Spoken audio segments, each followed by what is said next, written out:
Welcome to LXC.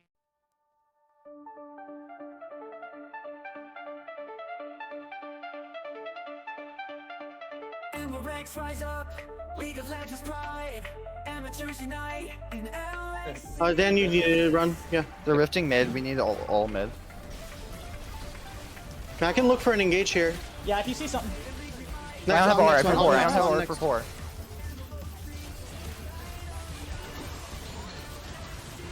Holy shit, big. Well played, team. Kill Kaisa. Place 1. Nice. Well played. Well, Kinda just murder them. I mean, we have Baron. I want to be able to. Oh, hey! Look! Yeah, I'm Oh, looking. Yeah. move flash. They're on our I'm gonna MF. They're wait on for our my MF. team. I'm done.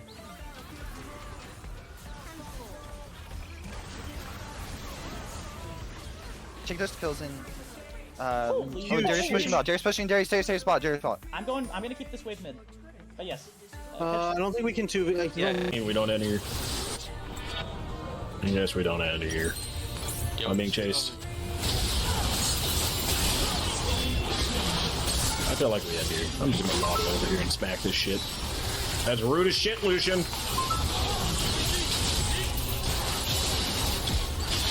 I can't get in. There's too many minions. Lol.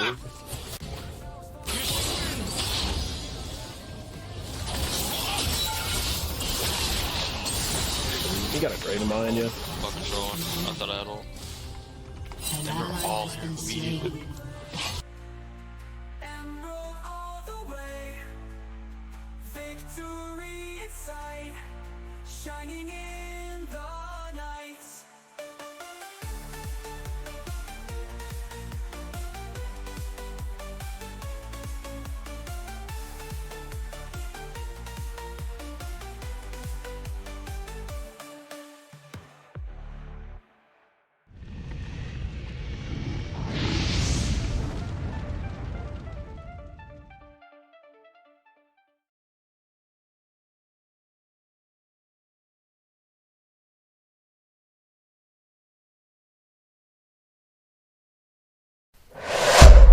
Ladies and gentlemen, welcome. It's another great Wednesday night here as we are starting playoffs here for Crusader League.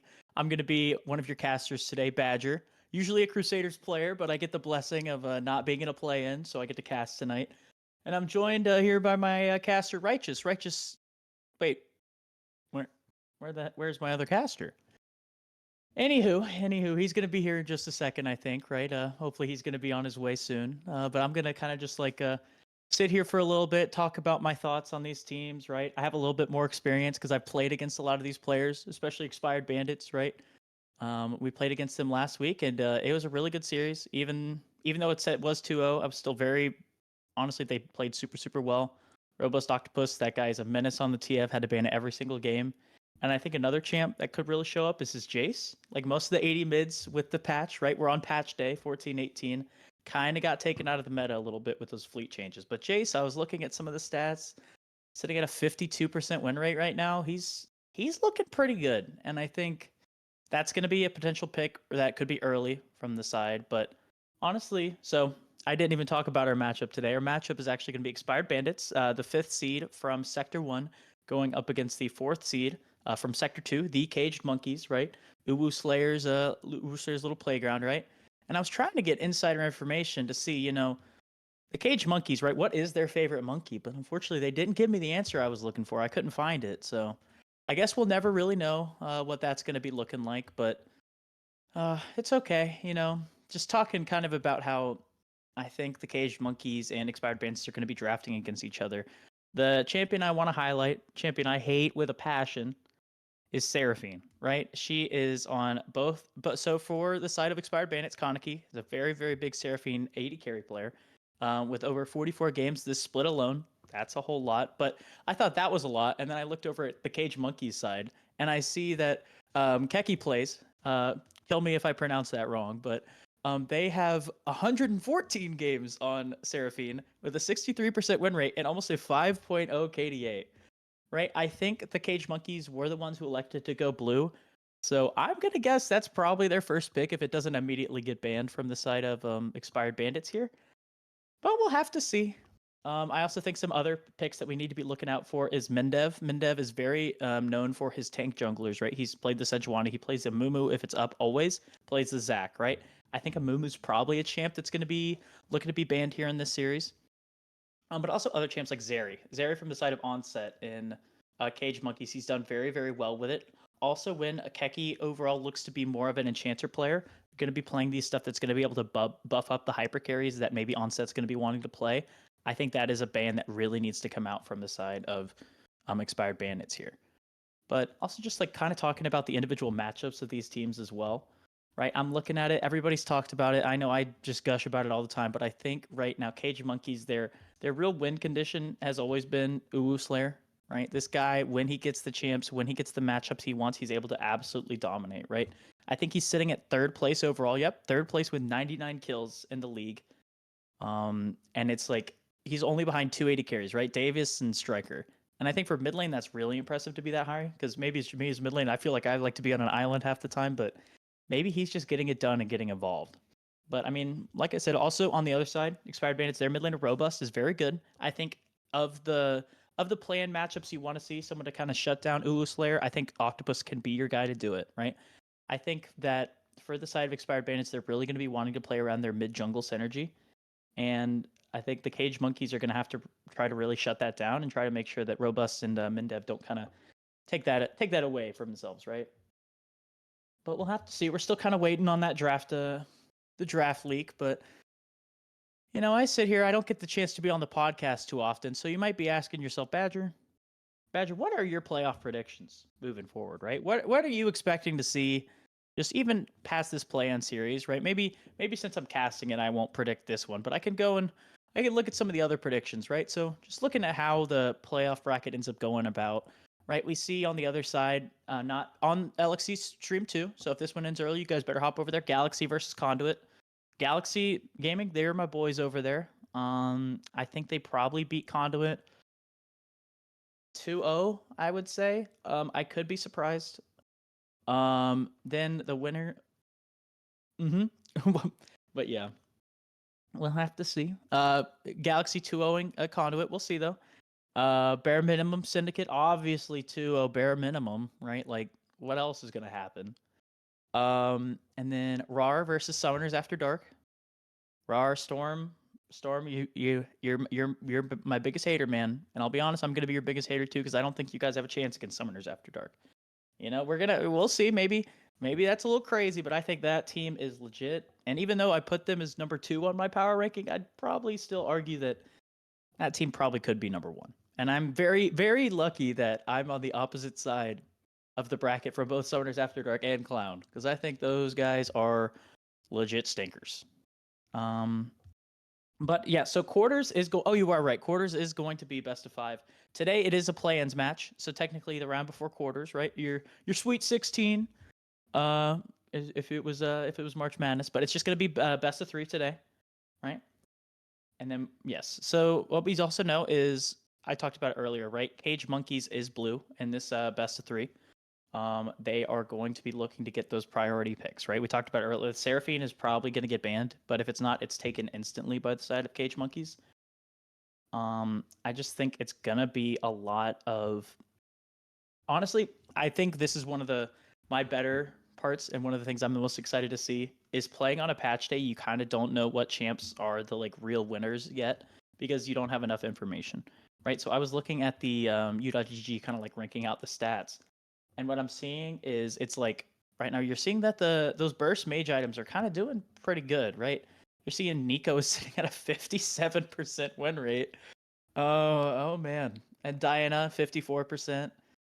Lux is sitting at a very high win rate. She's a big fan of the burst mage items. It looks like maybe mid lane is saved. Maybe these burst mages are going to come back and finally get it done. But then there are other champs that have popped up here. You see Viego with those lane changes is now sitting at a 52% win rate. So, it's fine. It's fine. But yeah. I mean, we're sitting here like many ready. Okay, gotcha. But we gotta see. We gotta see how this match is gonna go. I think I'm finally excited. It feels like we've had such a long time between when regular season ended versus when we can officially like get our matches started. Because I know we had to wait on the tiebreaker match between OMT Zeus and Contingent Yellow, and it ended up kind of messing up the seeding. Right now, Contingent Yellow's playing against us, but and Riley Sauce. I don't know why Onset's bullying you. It could be even at the beginning of the series, I was looking at some of the like stats, right? And it just made me wonder. Like, I know, like, you probably get this a lot, but it is impressive that you're playing in the Crusader League when you've been sitting. I think it says you're gold 4 right now, gold 4 silver. Like, that's very impressive. And I think there's something I don't know. Apparently, you have this. You are goated with the sauce. I think, um, because they went from LP lock right to I think you're starting tonight. So they trust you. They trust that you're going to get it done. And I think it's going to be good, right? I'm expecting carry performances from you, Riley. On set, you should not be bullying this guy. He's going to be your win condition. I'm positive. But you'll see. We'll see. But also, I did get an update for everybody at home. I found out the potential favorite monkey of the cage monkeys, right? You might be thinking, could it be the orangutan? Could it be your baboon? No. It's the howler monkey. You know, the one that it's like, woo, that one, the one that makes a really nice sound. I can't do it justice, right?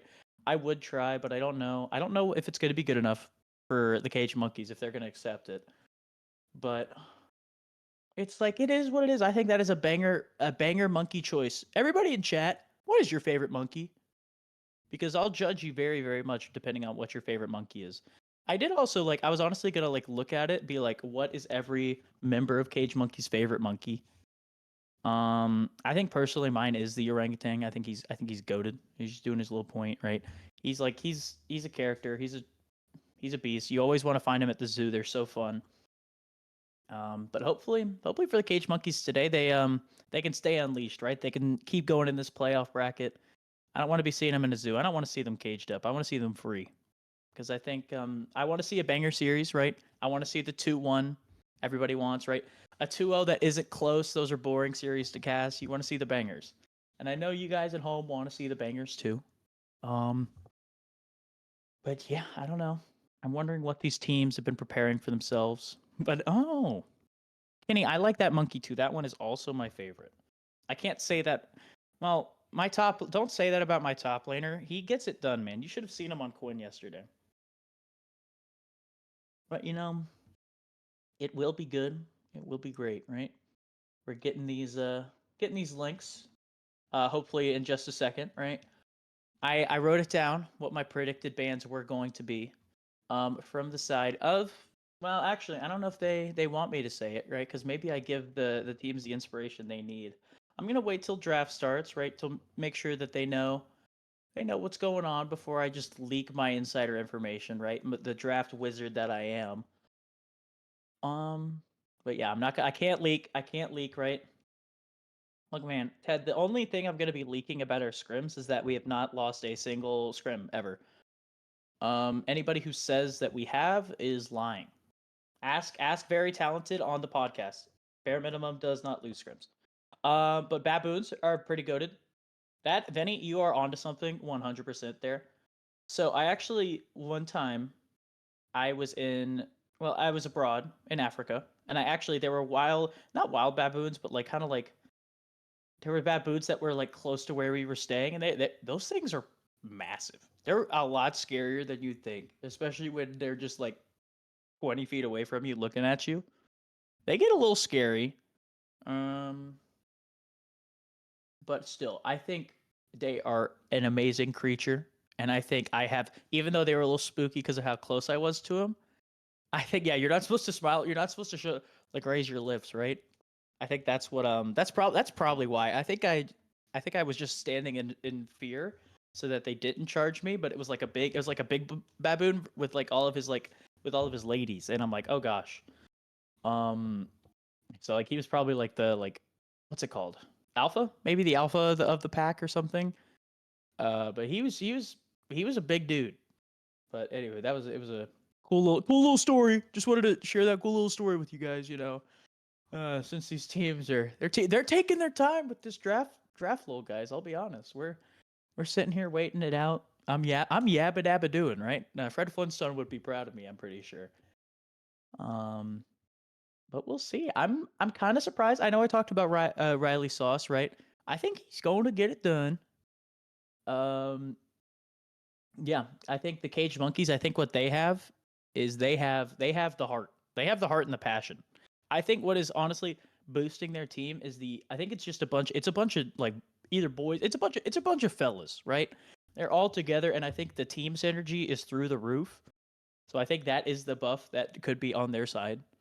I think we saw this team, it was a bunch of like people coming together from like, 'cause I think some of those players were originally on Syndicate Strokers who won last season. So it's gonna be good. I think they have something. They have heart, right? I think when you look at it, right, it's like Vin Diesel in Fast and Furious, right? You got to have family, and I think that team is family. But I think we finally got our links. Let's freaking go. As we're hopping potentially into draft here, getting ready. As we see from the side, looks like they're going to be getting ready to start draft, and I can actually talk about League of Legends again, huh, guys? Huh? But still, it'll be funny. Oh, they were on. Oh, or NLE. Oh, BBG. I see. Never mind, they were not on Syndicate Strokers. I apologize to all the Cage Monkeys. I am a fraud. But yeah, we see the Expired Bandits are readying up as Cage Monkeys. They're having their family meeting, right? They're trying to make sure they know. They're like, hey, maybe we should be careful. But now, who's to say? As it looks like both teams are about to potentially hop in.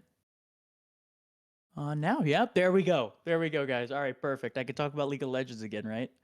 As we're getting our first bands out. I think I'll leak what I expected now. The Cage Monkeys, I'm expecting to see from them a Seraphine ban, a TF ban, and then a Mumu or Zac ban. But I see none of those things. We see Brand come out for the first side for the Cage Monkeys, as well as Ezreal over on Expired Bandits. Maybe my predictions were completely wrong. As now, yeah, I'm seeming very off here as Rumble now comes up. But Asol is a champion that I did expect to see banned from the side of Expired Bandits, right? Uwu Slayer is known for this champ. It is a champ that he always will lock in if he gets the opportunity. Maybe he's not going to blind it, but if he gets the opportunity for a counter pick, it's going to be good. And there it is. We were talking about that Seraphine priority from the side of both teams here, and I think it honestly is going to have to be banned out on red side regardless of where you play. Right, I think this is going to be a battle back and forth for getting blue side to kind of force a team to not waste a ban, but is obligated to ban the Seraphine to make sure it doesn't get through. But we also saw the Amumu ban come out. Very good pick for Mendev. But now we saw the pick that I was honestly expecting to get banned. Zeri comes out for the side of Onset. It seems to be his best performing AD carry, right? Sitting at a 65% win rate in solo queue with a really good KDA as well. And I think with Keki, who is more of an enchanter player, wanting to buff up Onset is going to be the way that the Cage Monkeys are going to get involved here. Also, just saving counterpick for Uwu Slayer is a very, very good strategy as well. As we see Kaisa now come out in response from Expired Bandits. This is also another pick that is very, very high in priority for Kaneki, right? Right behind the Seraphine, it's his Kaisa. And I think that for the side of Rudy, right? He's a very big engage support player, right? He has a ton of games on Pyke, has a ton of games on Nautilus. And I think you want to be pairing that with this Kaisa here. I always say the Kaisa Nat lane, Kaisa Nautilus, but now we're actually seeing Smolder come out, which I'm very, very surprised by, considering the patch, right? He got the fleet changes. The fleet changes happened this patch, right? And I think it really does hurt the availability of these like AD solo lanes, right? This could technically still be a flex between top and mid lane, but I am very surprised to see it this early. But now we'll have to see what the Cage Monkeys' response is going to be to it. I'm expecting to probably see a support come out. Never mind, I'm completely wrong. It's going to be the Syndra. Uwu Slayer did really, really well against this last time they played against Contingent Yellow, right? He was the person who had a majority of the leads. And while they unfortunately lost to the Teemo 80 carry, I still think the Rabadon's Deathcap Rush Syndra is still something that Expired Bandits has to be really cautious of. I was still going to be talking about it. I thought that we were going to be seeing a support come out from the Cage Monkeys, but it looks like they're trying to give Riley Sauce a pretty strong, just blindable AD mid right now. I think Vi and Viego are those strong picks, but it ends up being none of them, as Zac is taken away from the side of the Cage Monkeys. Honestly, a good denial ban against Mendev here, the tank enjoyer, right? But I do think there are some champs that are still up that he could lean towards. I think Sejuani is very strong still, and I would honestly expect it to be coming out here because I think if it's let through, it's going to be banned next round. We'll have to see though, or maybe they could honestly just drop the flex on the Smolder. We could see where it's going. It technically is still mid and top, but yep, there it is, the Sejuani. We talked about it, right? Wanted to make sure that Mendev gets on one of those tank engage junglers to kind of like give his team a little bit of a backbone and give them an opportunity to kind of get in. But now looking at bans here, top lane is still left up from the side of the Cage Monkeys, right? They are banning out Vendetta's champs. We're seeing the Darius come out first here. It also does leave up the question, right? Is this Smolder going to be a top lane pick, right? Do you need to ban out some top laners that could shut down this Smolder? But we're only seeing the Darius as the option, but now Milio comes out as the other ban for Expired Bandits, and for the Cage Monkeys, Nautilus ends up being the ban. Like we talked about, that really good pairing with Kai'Sa. I think it honestly also works really well with the team, right? You have a ton of damage in the Kai'Sa and Smolder, especially late game. So you're kind of just trying to shut down the potential engage supports from Rudy here.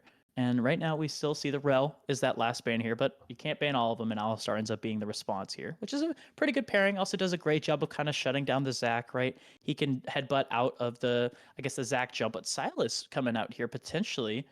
We'll have to see. I don't know if that's going to be the locked-in pick unless that's for some reason going top lane, but it is a pretty good pick into the Sejuani. It's a good pick into the Alistar as well. I don't want to talk about it too much because I'm kind of surprised if this would be the pick here. Yep, it ends up being the Nami here. I like the Silas in concept, but the fact that you already had to lock in Syndra so early in the draft means that it realistically doesn't have as much value. But I think Nami, especially paired with Azeri, is still really good, and also it does a good job of shutting down the Sejuani and Alistar a little bit later. But we'll have to see what this blind top lane pick is going to be for Vendetta here. I think you have a couple options, right? You could go with Ornn. Or you could go with the classic Renekton that every top laner is doing in every league everywhere. I love Renekton, but I think we'll have to see Camille. Or no, I was gonna say Camille's a little scary. Aatrox is a more common blind here, but actually we're seeing the El Clasico, right? As we see maybe Expired Bandits Yarlet is just gonna be doing the classic R5 Ornn, and that's what they do, right? I'm kind of not a huge fan of saving counterpick just to lock R5 Ornn. I think it's kind of a meme.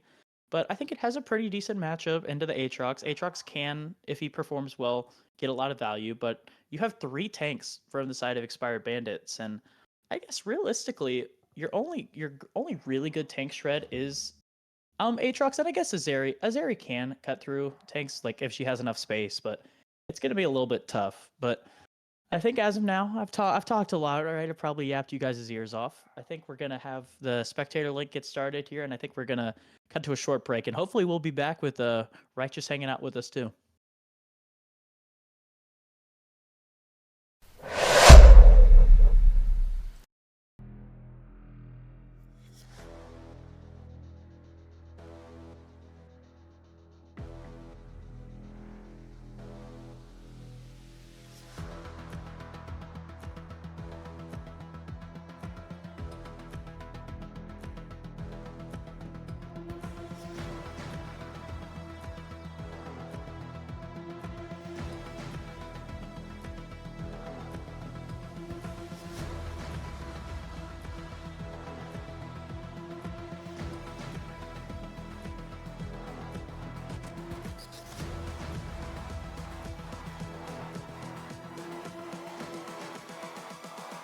Humans, what have you learned?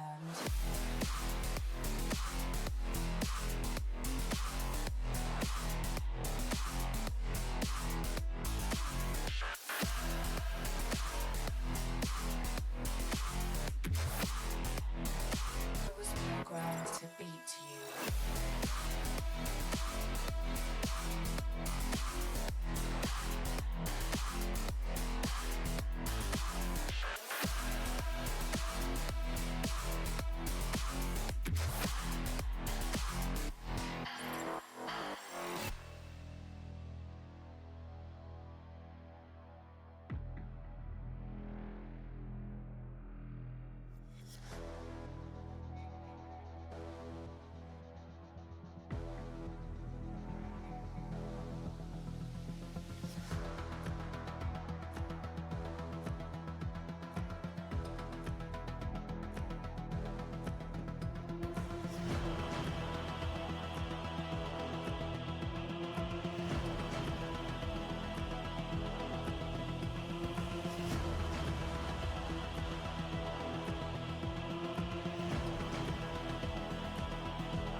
You can fly, but you'll never get closer to the sun. You may rise at the price of everyone else falling down, but I'm not going down with you.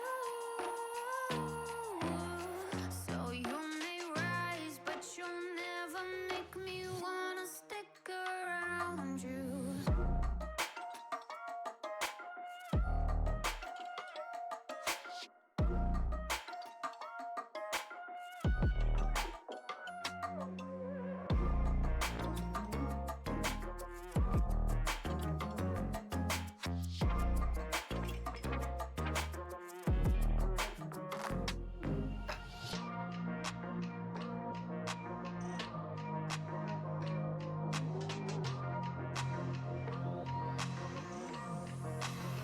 Won't let you fire me, won't let you drag me down.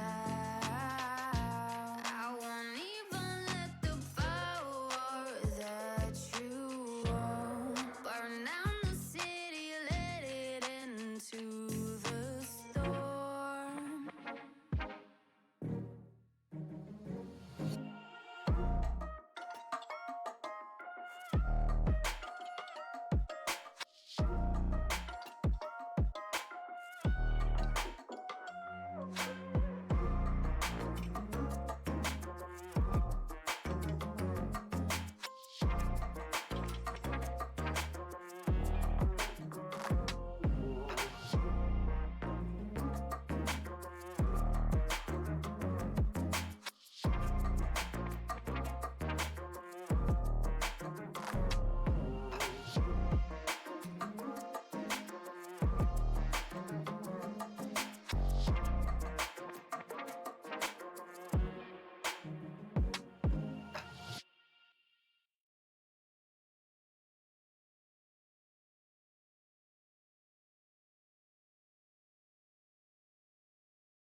Tell me what's the point if I lose myself?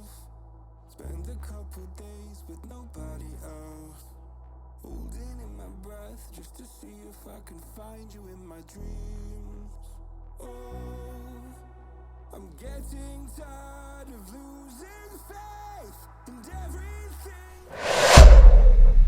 Welcome everybody to the beginning of Crusader playoffs, right? We made it in after that long break, right? But unfortunately, it is still me for the time being, right? Righteous is on his way. He got held up at work, but it's going to be good, right? And honestly, I just wanted to highlight it before the game started, right? Before all the actions. We were maybe talking about how this Smolder pick is going to be pretty volatile, right? Wanting to make sure it doesn't get put behind. But he's making sure he's going to be able to sit in lane as he took a Grasp of the Undying here. Usually that's a rune you don't see picked into the champs that are going to be able to outrange you, right? But maybe I think it could potentially proc off the Q as well. I think Robust, maybe he knows something that I don't. But still, I think right now, Uwu Slayer is on comfort with this Syndra. I think it's going to be really hard for this Smolder to kind of get to that late game state. But if they get to the late game state with 3 tanks and a Kai'Sa to help back you up, I think your team has so much damage here. But now looking kind of at the state and the way this lane's going out, we see that Rally Sauce and Uwu Slayer have been spotted out on that ward, so we do probably know that Mendev is going to be starting on the bot side here. As for Zach, he's kind of taking his time to get to his camps, but it looks like he's going to be starting on Wolves now. And right now... Oh, is it not? Oh. Hang on one second. Can you hear me now? Oh, perfect. Never mind, guys. I'm just kidding. We're trying to get Righteous all set up, make sure he's cozy for this stream. But still, it's going to be good. As now we're seeing kind of these beginning lanes start out. get going here is some aggressive trading here from the side of Ornn. Ornn has a lot of susceptible damage, kind of individual damage here. Is Righteous? Is that you, Righteous? Or is that you, man? It is. It was hopping off a flight late to the studio. That's my bad, but It's okay. Hey, uh, the private jet couldn't get him here in time, but he made yeah, it. dude, Alexi shelling out the big bucks to make sure I got here, but we're here. Yeah, how have you been, man? How's it going? We're good. We're doing good. Ready to cast this play-ins. I'm excited. Heck yeah. So I'll give you the quick rundown as well as give stream a little bit of a rundown here, right? We're looking at Robust Octopus. They drafted kind of the cookie cutter comp that we've seen a lot, right? The Smolder mid, the 80 mids with 3 tanks. But on the other side, we see Slayer, kind of like one of the NDP candidates of the league on his one of his pocket pick Syndras. It's a very good matchup into this Smolder. As we see Smolder right now, even is setting it like very low mana, right? While Slayer's sitting pretty healthy. I think it's the issue with Smolder's going to start coming back to bite us here is Slayer's trading very aggressively onto this dragon, and with not much mana in the tank, I think it's going to be really hard for him to kind of get through this early lane. Yeah, and it looks like despite the nerfs coming out from Smolder for the solo lanes, right? A little bit of patchy nose rundown here. We're opting into that on red side, so kind of interesting. It looks like scaling top side with you know, a little bit of agency on bot with LSR and ISO, so interesting to see how that works out. And then, you know, kind of some scaling from the bot side, so yeah, but speaking not passive here, Jarl is trading very aggressively onto Vendetta here. Vendetta does have the level advantage and the minions here, but unfortunately for Vendetta, Mindev is in the area here, and he's forced to flash out, and it's actually an excellent flash follow-up there from Mindev as he's able to pick up first blood, but now cutting over to mid, Riley Sauce is not able to get the jump over onto Smolder. As Smolder's able to fly out, and it looks like it's just going to be some grass trades over to Robust Octopus. That's what he's liking, that's what he's taking the route for, but he's trying to get a little bit more value here, but Syndra, she might have her E back up, and I think Robust, he's having a flash out. I don't think he accounted for the fact that they still had some more in the tank there. Yeah, and you know, a little bit over aggressiveness from Robust Octopus there. Having to burn the flash makes you very susceptible into a Syndra lane where, you know, it's a champ where it thrives on hitting R on ADCs, and Smolder with the HP nerfs. We see the graphs to kind of mitigate that, but we'll be a little bit scared here when level 6 arrives for Slayer. Yeah. 100%, and I know we kind of overlooked it earlier with that mid, but we see Mindev is doing a great job of getting involved early here. As I keep talking about it, but just so much aggressive trading top here. As Mindev did a great job of kind of realizing Vendetta and Yarlet, they're going to be brawling back and forth with each other here. He was able to pick up that kill, and unfortunately Riley Sauce wasn't able to pick up that Exsurgent mid, but he was looking for something bot there, but it looks like unfortunately he got spotted on those wards. Yeah, spotted out there, so no harm, no foul for bot lane. I'd like to see Mednev kind of focus this mid bot lane a little bit more, right? Getting the Ornn ahead is all well and good, but you're really playing for that bot side, and so... I don't think Mednev realizes he was caught out on vision there, as Slayer is going to be forced to use the stun early, but they're pinging on this dragon here, as it looks like we're going to be seeing a pretty solid 3v3 here, as Rudy's trying to go in. He's able to find Zeri here. Zeri is caught up by the Sejuani, caught up by the Alistar, and Riley Sauce is jumping out. There is no fight back from the side of the Caged Monkeys there, as onset drops, and that looks like it's going to be Mountain Drake over to the side of the Expired Bandits here. A little bit of over-aggression onto the dragon here. We see Vendetta trading heavy with aggressive trading here, yeah, as it looks like both teams. Oh, but we see that Ornn hit ding 6, and I think, is it going to be enough? Yes, it is. Jarlet's able to flash in and secure that kill. I don't think he realized the amount of time, but now we see Slayer trying to aggressively trade, trying to get in threshold of the Culling of the Week, but it's not going to be enough there. Unfortunately, see on the Unleashed Power, not going to be able to hit that Q off, and Mindev is making sure that his dragon doesn't get bullied here. Yeah, just gonna be able to help him escort the wave to the tower so he can take his reset. Lots of action going on for the scaling side of red, but beneficiaries in the end, and so you have to feel pretty happy with how the game state is so far. About 2k up. 100%, right? I feel like all of the plays that Expired Bandits have been going for in the series have been working out for them, right? We saw the Mindev is doing a great job of getting involved, making sure top lane is kind of put behind, right? Ornn is able to get a solo kill as well onto this Aatrox, and I think he's doing a good job. But right now we see maybe some aggressive positioning here from Uwaslayer as he's able to pick up the spear, and Midnev looks like he's going to be in trouble here. If Uwaslayer is able to land all of these spheres, he's not able to get all of it off, and he's able to get another grub on the way out. But that's a really big steal from the side of Uwaslayer there. Yeah, and it buys his jungler some time. Riley hasn't backed yet. You know, 7 minutes in, hasn't been able to complete that back, and so getting that steal on the Void Grub, kind of saving out on neutrals for blue. But red's still in the driver's seat, so we'll see how this ends up. Lots of pushing tempo. Yeah, 100%. Honestly, one thing I'm kind of surprised that I've seen so far is this Smolder hasn't gotten punished as hard as I thought, right? But speaking of, that don't matter right now as Mindev is hitting the ultimate, and it's going to be enough to take out Aatrox. This Aatrox is 0-3 right now and is in a really, really bad spot. Yeah, Situation ult coming out as well. I don't know if it was needed. Like I said, I Oh, like but Mindev. Robust gets hit by the ultimate, and then the final sphere. I think he didn't just underestimated the amount of burst that Syndra has, especially when you're low HP there. And never mind, because I was talking about how well the Dragon's surviving. Not this time. Yep, and I'm pretty simple for Syndra just to hit R and have her orbs, you know, kill that small tiny dragon right now. So, but like I was saying, Mednev kind of needs to shift his focus. Like this Ornn is so far ahead into a lane that, you know, he didn't really need to be ahead in the first place. Shift it, you know, towards this mid and bot side. The two carries that you're playing for when drafting a comp like this. So we'll see if they're able to do so. But you know, if you're Yar, you're feeling really good. You're playing the tank and you're taking it to them. Absolutely. Yarlet's doing a great job, but honestly, we talked about that pressure to your mid lane here, right? Forcing out Slayer's flash, right? That's exactly what you were talking about and wanting to see. I was actually going to comment there isn't a whole lot of gank setup that comes from a Smolder, but Mednev said, I don't need that. He's able to get involved. Actually looking potentially for a regank here. He doesn't realize Riley Sauce is in the area, so they want to be a little cautious here. But it looks like both teams are going to just call it even this time. Yep. Shout out to all my NA junglers, but we could do better as a region playing around mid. I think it's kind of our... Yeah, mid lives do matter. But yeah, I mean, not a lot of gank setup with the Smolder, right?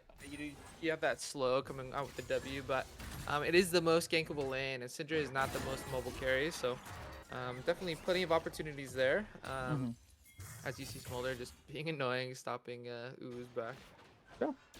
100%. I do think it is kind of underrated the amount of space that there is between the brush and like the river walkway now. It makes it a little bit tougher to gank, but it doesn't look like it's going to be tough for Alistar to gank here as Slayer ends up spotting it out here. But a lot of aggressive trading here on the side of Slayer, but they don't realize that Zac is in the area here as Robust Octopus is the primary target, and we see Mom is called down, but it's not able to hit on the primary target, which is the Syndra there. But now cutting down, we see Nami might be in a really bad spot here as Alistar finds her, able to flash in with the Pulverize, able to get hit back, and I think that is a dead fish as we see the kill is picked up by Mindev. But now, cutting over to the top, Yarlet is stunned out of his goat, and we see, the flash from Mindev.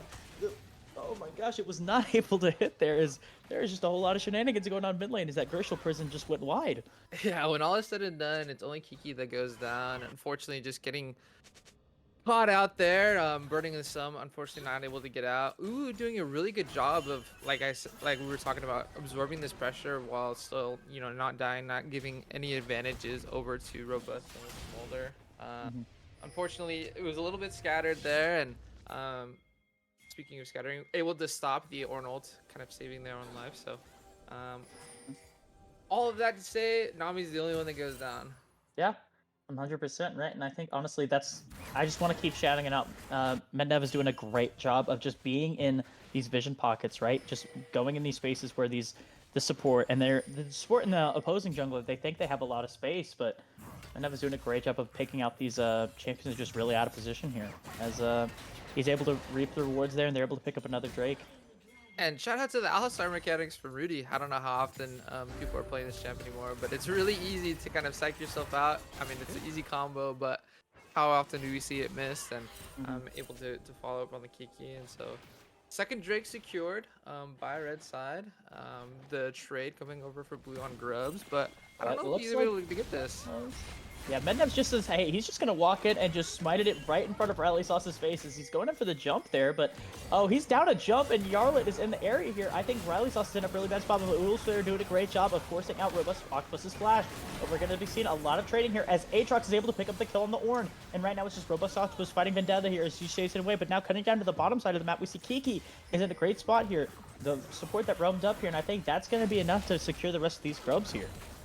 Yeah, Yarlet getting a little too over-eager. Mednev looked like they were, comfortable just taking that last grub. Stun lands on the Sejuani here, but I don't think it's going to be enough as your stun is kind of your really long range ability there. But now, cutting back to top, he's forced out of the heal here. I think that is a dead Robust Octopus, and we see Riley Sauce is able to get the support, he's able to get the assist, but Vendetta is able to pick up that kill. And he went from 0-3 now to 2-3. He's feeling pretty good now.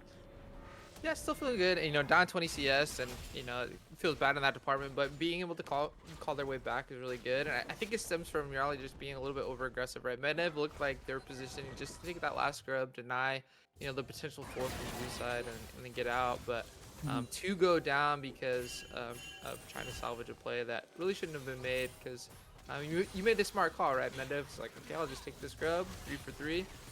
No harm, no foul. We'll just trade, but unfortunately, to go down in the process. Yeah, I mean 100%, right? And I think honestly, the underrated person in that play and kind of what was able to swing that technically in Monkey's favors is Kiki, right? While Rudy was staying bot side, kind of hovering around Kaneki as Alistar, the Nami, who usually you would expect to stay in lane, was there to make sure that the rest of their team was able to secure those grubs. So. Shout out to Kiki, trying to find an opportunity, especially when your 80 carry is up farm right now on the Kaisa as well. Oh, but now potentially cutting mid here. Hate to cut you off, Righteous, but we're seeing some aggressive trading here onto Uwu Slayer as the Mom was able to come out, but I don't think it's enough damage in return as we see a stun go off on Mednev here, and the Glacial Prison forced to flash there from Uwu Slayer. I think we talked about it, right? Just continued fights, just not being the way that they want to see from the side of Robust and Uwu, and him staying a little overzealous there, but now we see over in the bot side, Kaneki forced to walk away here. We do see the wave come out from Keki Plays there, tidal wave, but doesn't look like it's going to be enough, especially when Sejuani and Alistar are in the area here. Yeah, Sejuani, Alistar is such a CC combo chain potentially for them as they go for a dive on Syndra. Yep, Mednev is getting in a pretty aggressive position here, but I don't think they realize Riley Sauce is behind, but the Blast Cone is going to make sure that no harm, no foul. But we do see Yarlet with the Ornn Goat Hammer coming out. I think it's going to be too far away, and right now they just do a good job of trying to deny that blue buff, but Riley Sauce is able to land that smite, and we just see so much aggressive movement and clumping from the side of Expired Bandits, and right now it seems to be working for them.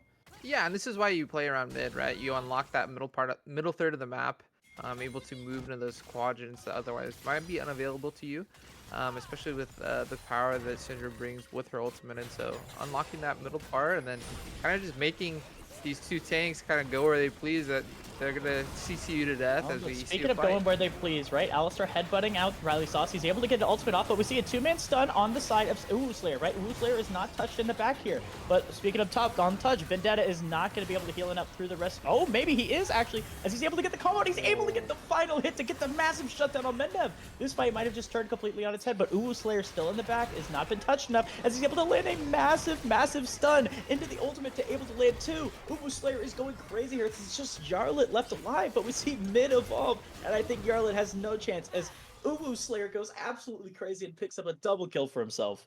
Yeah, and that's crazy turn of events. Blue side swinging into the gold lead with that play, and I really think it comes down to Kiki being the aggressor or the support that's in the right position at the right time in a lot of these fights. Uwu Slayer doing their job, carrying the fights as well, but Vendetta able to kind of 3v1 on the backside while the rest of his team lived long enough to get that kill, and then it was all downhill for Red. And so if you're Mednev and crew, you were in the driver's seat, you were doing so well, and then all of a sudden this game is looking a lot closer than it was previously.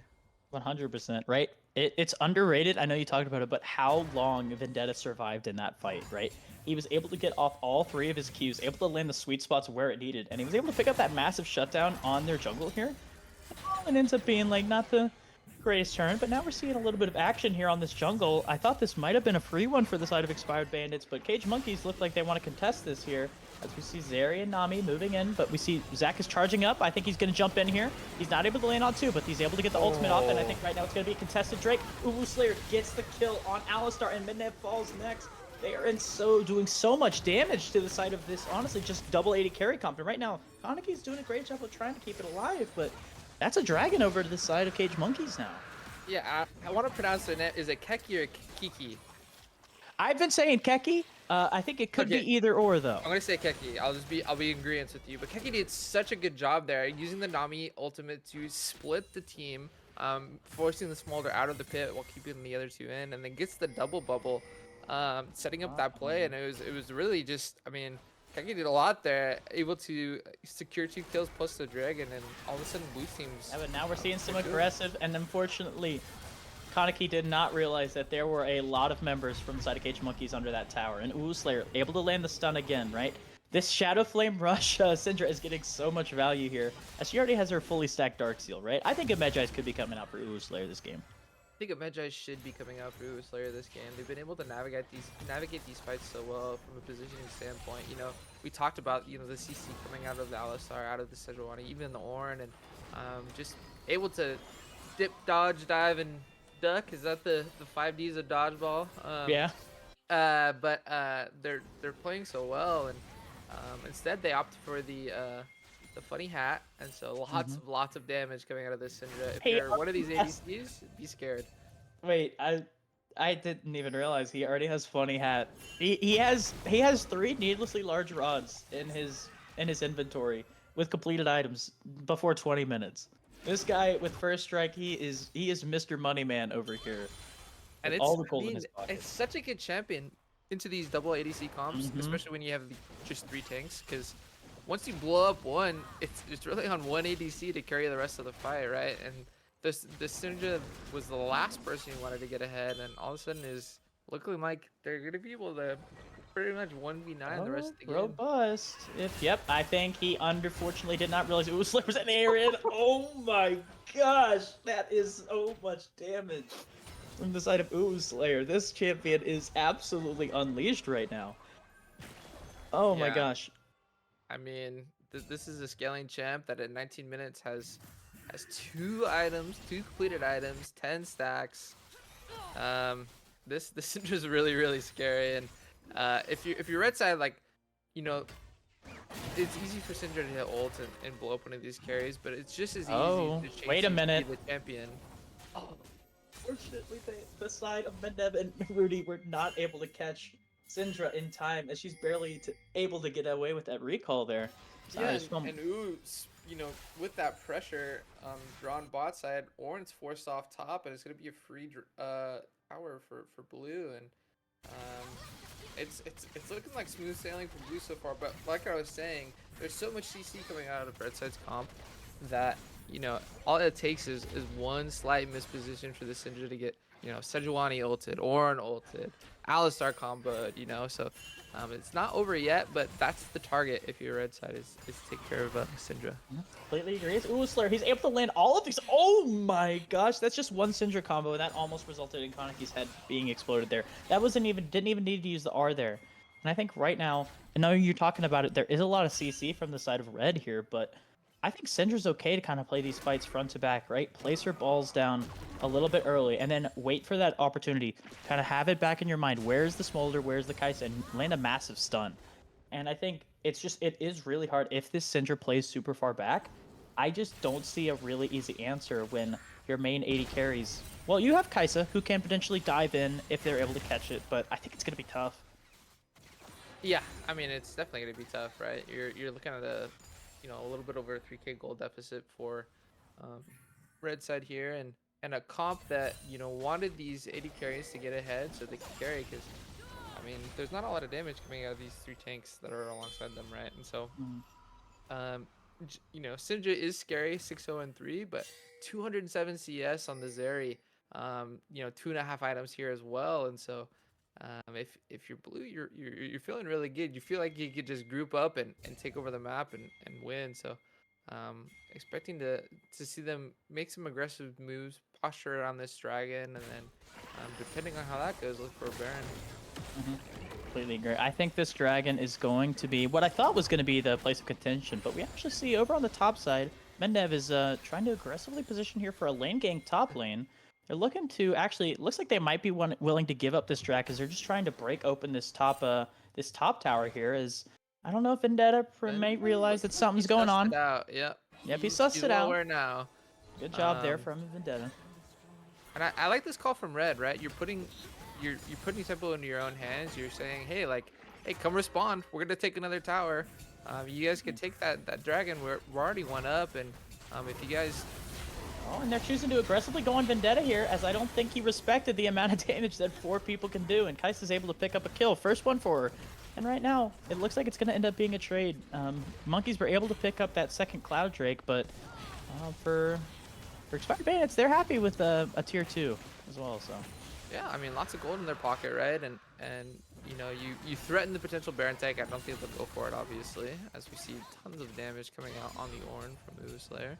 That's a lot of damage for a tank, or into a tank. Yeah, I think that was a really good cross-map play.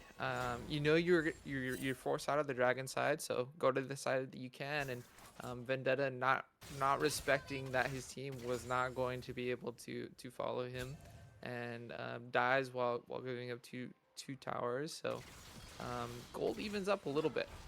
Just getting about 1,000 gold difference now. Yeah, 100%. I mean, we talked about, right, we were highlighting the patience from Vendetta to just back off that first tower, but he said, no, the tier 2 tower, that's where I draw the line. And he wanted that XP, and unfortunately it resulted in a gray screen for him there. Yeah, and we've all been there, right? No worries there. Unfortunately, you do go down, but like I said, this gold lead is only about 1,000, and ornaments are coming out, right? We'll be interested to see what they what they choose to upgrade with the Ornn. The upgraded Thornmail is an interesting choice, if I do say so. But the ornaments are coming out, and so this mid to late game comp that we see on Red is starting to come alive. So yeah, if you believe, maybe you feel a little bit of pressure. And I mean, we talk about coming alive, right? We haven't mentioned it yet, but the Smolder stacks, right? He is that ticking time bomb when he hits 225.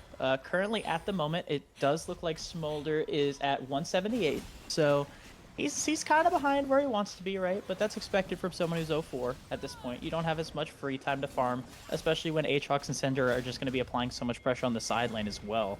But if he's able, very interesting build too. I've never seen the tier plus Essence Reaver. I don't know how common that is. Usually it's one or the other, it feels like. Yeah, so but I mean, we'll see how that goes.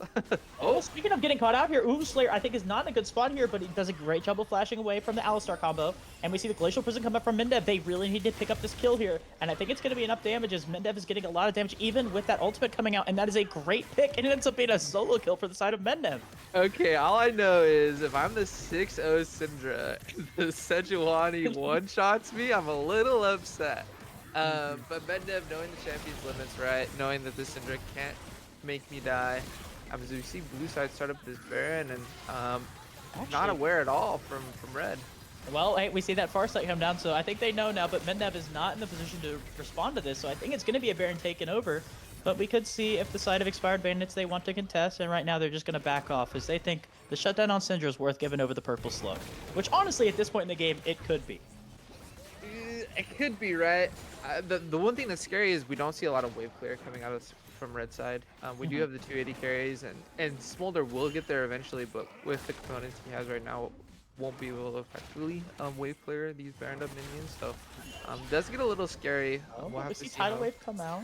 Goes wide on Kaneki. They're trying to make something happen here, but we see that the stun lands on Mendev here, as all 4 members are in a very aggressive spot, forcing out Mendev's flash. But we see Riley Sauce trying to get involved too, not able to get his E off on the primary targets, as it ends up being Mendev's flash down, and that's actually, it's pretty big, especially if he's trying to pick out some of these carries later. Yeah, and I mean, we saw how much damage he could do on the 1v1 with Uwu Slayer, but I'm curious to see how they utilize this Baron, right? Because the Syndra does not have flash anymore because of the play that happened bot side, and so You see, the Syndra's a little bit scared with the positioning, just sitting, waiting. And you like to see this Baron unlock some tempo for the side that takes it, but so far it looks like they're only going to be able to really effectively push in bot side. And I think if you're red, you're okay. If they take Baron and they only get one tower, you're Yeah. okay with that trade because you got the shutdown on Syndra. Absolutely. And I mean, we've been highlighting it a lot this game, but I want to shout out Expired Bandits how they've been kind of playing from the back seat a lot of this game, but they've been doing a good job of finding the opportunities that they need to at least keep this gold lead close. Right? They are still behind, but we see that's a good pick on Uwu Slayer. And while it ended up being a Baron loss, they were still able to get that pick, get some pressure. Smolder has a lot of money on him right now. He's got his 2-item complete, the Muramana and Essence Reaver. And he's pretty close to getting to that. He actually has a threshold. shutdown, which is kind of funny. Yeah, he Um, does. but Mid laner, I'm pissed. yeah, but yeah, I mean, I think they've slowed down. They slowed down the game enough to where they could put themselves in a position to win, right? Because they are very, very beefy. They have 3 tanks. They have 280 carries that will be doing tons of damage eventually, and so, um, you know, fighting back and kind of playing to their comp, right? Absolutely. Good to see. But we see Expired Bandits is positioned aggressively around this dragon as we see Ornn is caught out by the stun, but I don't think that's the champ you really need to care about as that Koenig Root Current is going to make it so Ornn isn't taking a lot of damage, but it looks like for the side of the Caged Monkeys, they're realizing they're not in as good of a position here as it just looks like they're trying to get mid-prio, but Riley Saw's trying to find an angle here as we see Mednev is also looking for that potential Glacier Prism here. Yeah, we do see Aatrox, but there is so much vision he's going to be going through. I think that is a potential angle, but now we see Ornn going in with the ultimate here. They're able to potentially catch out Uwu Slayer as Uwu Slayer falls, not able to recover from the lost flash and that solo kill there. And I think that's going to be the angle that the Expired Bandits needed to make this play here and get this dragon.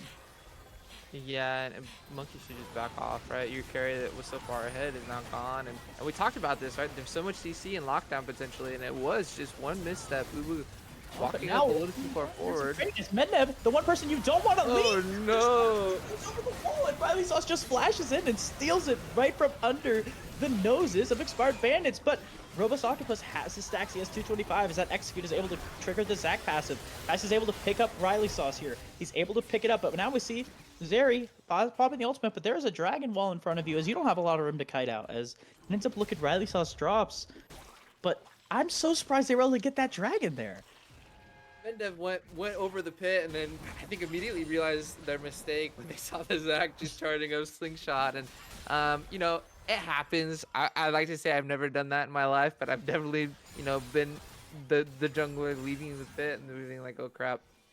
I needed to secure that objective before leaving, but you know, it's not the end of the world. But now you're looking at 3 Cloud Drakes, puts them on soul point for blue, and so this game is, I mean, it's dead even in gold, and it's coming down to the wire. I mean, what can you ask for a game 1?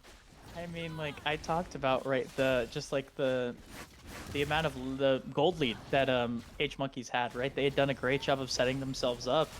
But right now, Smolder got to his 225, right? He has a 200 gold shutdown with 0 kills under his belt, right? I think Uwu Slayer had such a big lead, but just unfortunately getting caught out, right? Being in the wrong place at the wrong time has just not let them find the 5v5 team fight that they want and to buy the Syndra enough space to really win these fights. And now it looks like that mid lead is kind of gone for nothing. Yeah, I was curious if we could see the gold lead or the gold for each. Yeah, it's about even in mid, right? So probably like 1,000 up, but you know, very, very interesting that, you know, Uwu was playing so well, and then it seemed like that play bot kind of undid them. Anaki is in a potential bad spot here as he's able to walk it out, but the stun comes out from Uwu Slayer as we see even through the barrier. That is just a stun and an ultimate, and Kaisa falls down. And I think right now this is the fight we were talking about that the side of Caged Monkeys need. But Smolder's able to pick up the kill on Zac, but Smolder falls to Zeri. And right now Keki, Uwu Slayer, they're doing a great job of keeping this fight alive, right? It's just Yarlet having a 1v4, and I don't think it's going to be enough as the shutdown is able to go over to Vendetta. And with the Baron near on the horizon, I think this is going to be a really, really big gold swing for the side of Caged Monkeys back into this. Yeah, we see the fragility of Bandits comp, right? As soon as those 2 carries go down, you're not winning any fight, especially a fight where Zeri is ramping in their ultimate. And so it looks like it's going to be potentially an inhib take falling back into Baron. We'll see what they decide to do. Looks like they're just going to back off, go straight for that objective. And so a 3k gold swing for monkeys there. Absolutely. And I mean, it also, we've been talking about the mid lane for a majority of this game, right? But it also needs to be talked about kind of the difference in the bot lane here, right? Onset did a great job of kind of buying space, right? Just taking the shots where he had, but Kaneki, he was not in the spot where he needed to be for that fight to start out, right? He got caught out by the Sentra stun. And then that unleashed power was absolutely not enough, even through barrier, right? I don't know. Also, the Zhonya's is there. I don't know if that was completed in time, but if he was able to Zhonya's that ultimate, we don't know how that fight could have gone. I mean, the downside of Zanya is being you're just standing there waiting for the enemy team to collapse on you. So it probably goes the same way. It was a little bit of a mispositioning here in this blue side jungle on that bush up there. But yeah, like I was saying in the early game, Mednev really needed to play around the mid bot because we wanted to avoid this area just being able to free scale, right?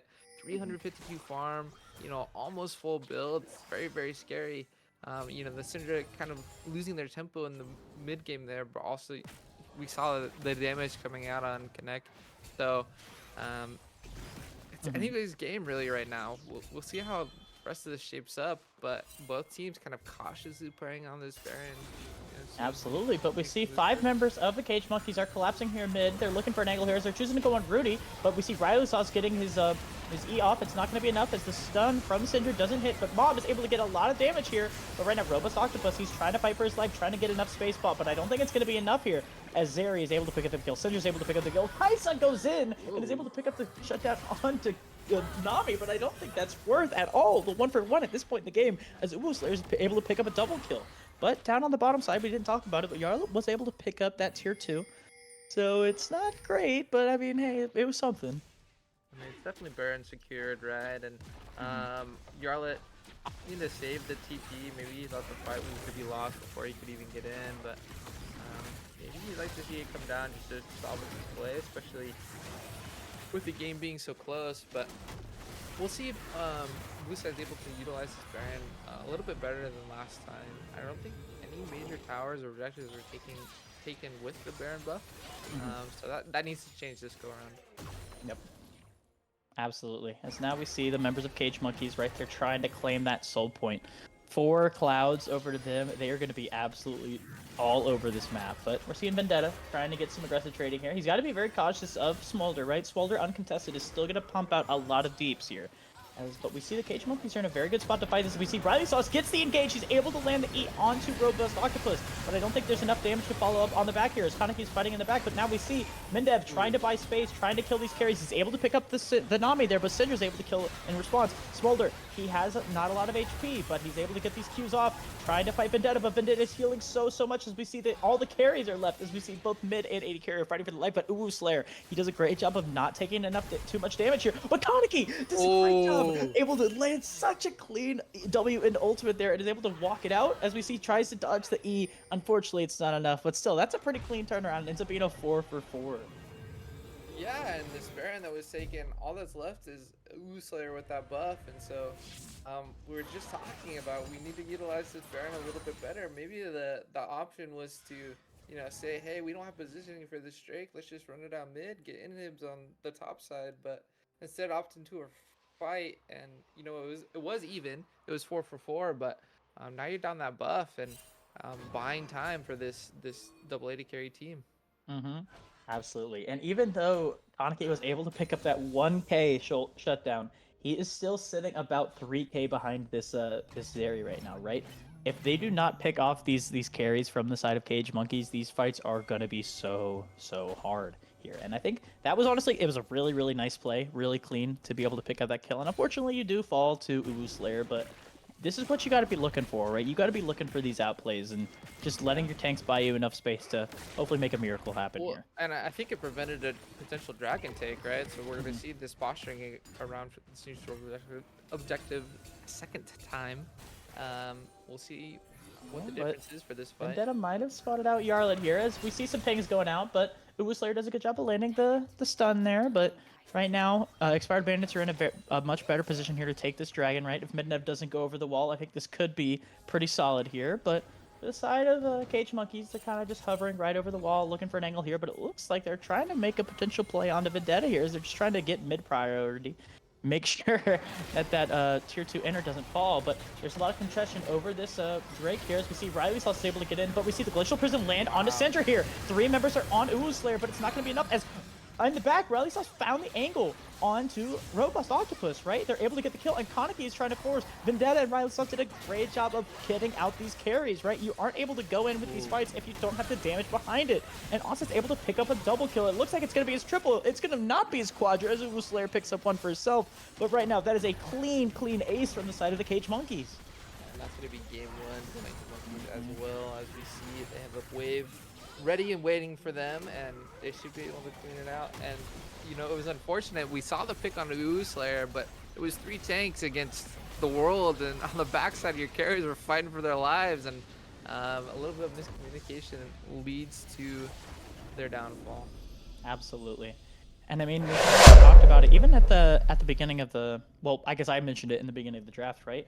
Smolder and Kaisa, they can do a lot, but when you look at honestly just the threat that comes from diving the backline with the Zac, with the Aatrox, I'm pretty sure 1v2'd the damage dealers there from the side of Expired Bandits, right? Smolder dropped instantly, and when one of your carries dies and you only have one person who's going to be able to do damage, the fight's basically over. And they just cleanly swept him there in that ace. And I think we honestly were talking about it, kind of the issues with that blind pick Smolder just in the draft phase. Yeah, but I mean, what an exciting game. It was just like haymakers back and forth, you know, teams taking the lead, giving the lead, taking it back, and you know, it was really exciting. Almost 140 minutes, and if that's laying the groundwork for this series, I'm really excited to see potential 3-game series. It was very even. 100%. As we see, we're gonna find out where both teams are going here, but I mean, this is the first time I've seen it happen. But Uwu Slayer doing an excellent job of kind of taking those early game skirmishes, right? Those fights, especially around Grubs, was able to really set up a solid lead for the rest of his team, right? And even though he did get caught out a couple times, we saw he was able to buy his team enough space, especially Onset was able to get back into that game, had almost a flame horizon on Kaneki there with almost 100 CS up, and was able to absolutely just do enough damage. Both the carries from the side of the Cage Monkeys looked really scary there. Yeah, and you know, Uwu Slayer was able to absorb so much pressure from the opposing side, and so you know, it wasn't that Onset was ever, you know, behind. They were just getting bought time, just CSing, you know, so much CS, so much gold going to that Zeri. And we saw, you know, at that late game, what a Zeri could do. Everybody groups, you just hit ult and kind of run the show. And unfortunate the way that the game ended, but up until then, you know, both teams were, you know, showing their playoff capabilities, making cross map plays, looking for picks. You know, we talked about how big Uwu Slayer got, but you know, able to find a lot of picks onto them, and so you know, it was really fun game 1, and I'm excited to see what these teams bring out for game 2. Oh yeah, absolutely. And I honestly wouldn't be surprised if we see that the side switch, right? I think that Expired Bandits could be really wanting to take over that blue spot, make it so that the Seraphine ban is going to be forced from the side of Cage Monkeys here. But also, I'm honestly looking for, and what I'm hoping is that they force Uwu Slayer to blind pick and give Robust Octopus a counter pick, right? I think we saw just the amount of leeway that Slayer could get with his counter picks there. And I just think there are a lot of other priority picks. Like you have Menev, who's going to be able to go tank. You could pick these picks early, right? Give Kaneki an early strong AD carry, and you just need your solo laners to kind of have these counter picks. I think because when we look at it, honestly, Yarlet he kind of got thrown under the rug a little bit, but what Mendev and Yarlet were able to do early game was really impressive, right? Shutting down that Aatrox, and while they weren't able to take it to the finish line, I think potentially putting them on champs that they could look to carry these games could be the win con that Expired Bandits needs here. Yeah, if you're gonna play so heavy around top side, you want to see it done around something other than the Ornn, right?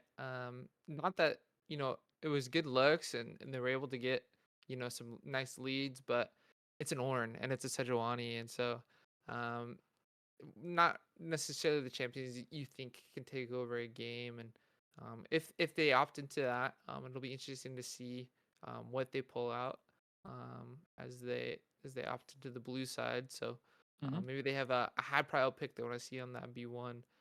maybe for the top side. Yeah.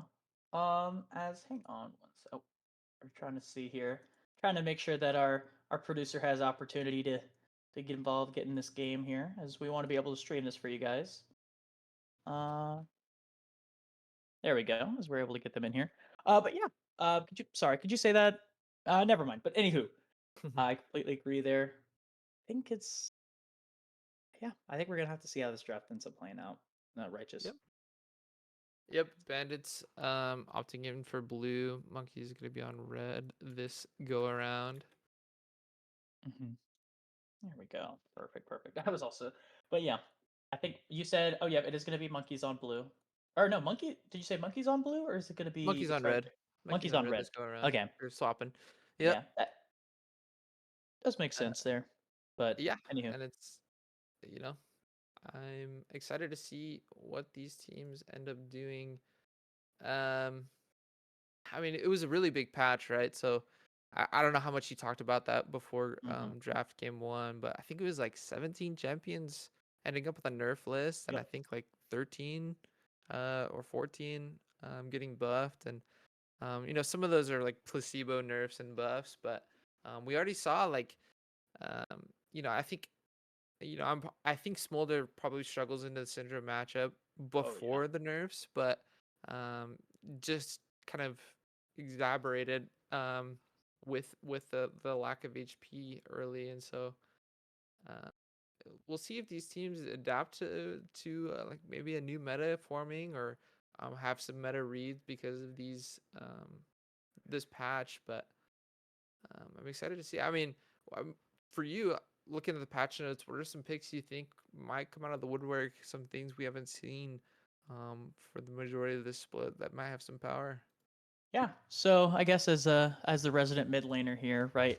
I think honestly it's not the champions that I was looking at buffs and nerfs wise. I looked at the item changes that are happening. I mean Okay. also like the system changes, right? We're seeing that fleet footwork I think is getting nerfed again. I was Mm-hmm. gonna say I'm like I think this is finally the nerf where it's actually gonna matter. As like we did see Smolder, I think still no, he didn't go fleet. He went grasp there, but you see these 80 mids have kind of been relying on that crutch fleet rune, and I think it's not there. As we see a lot of the 80 mids right now are sitting at like 43%, 42% win rate now.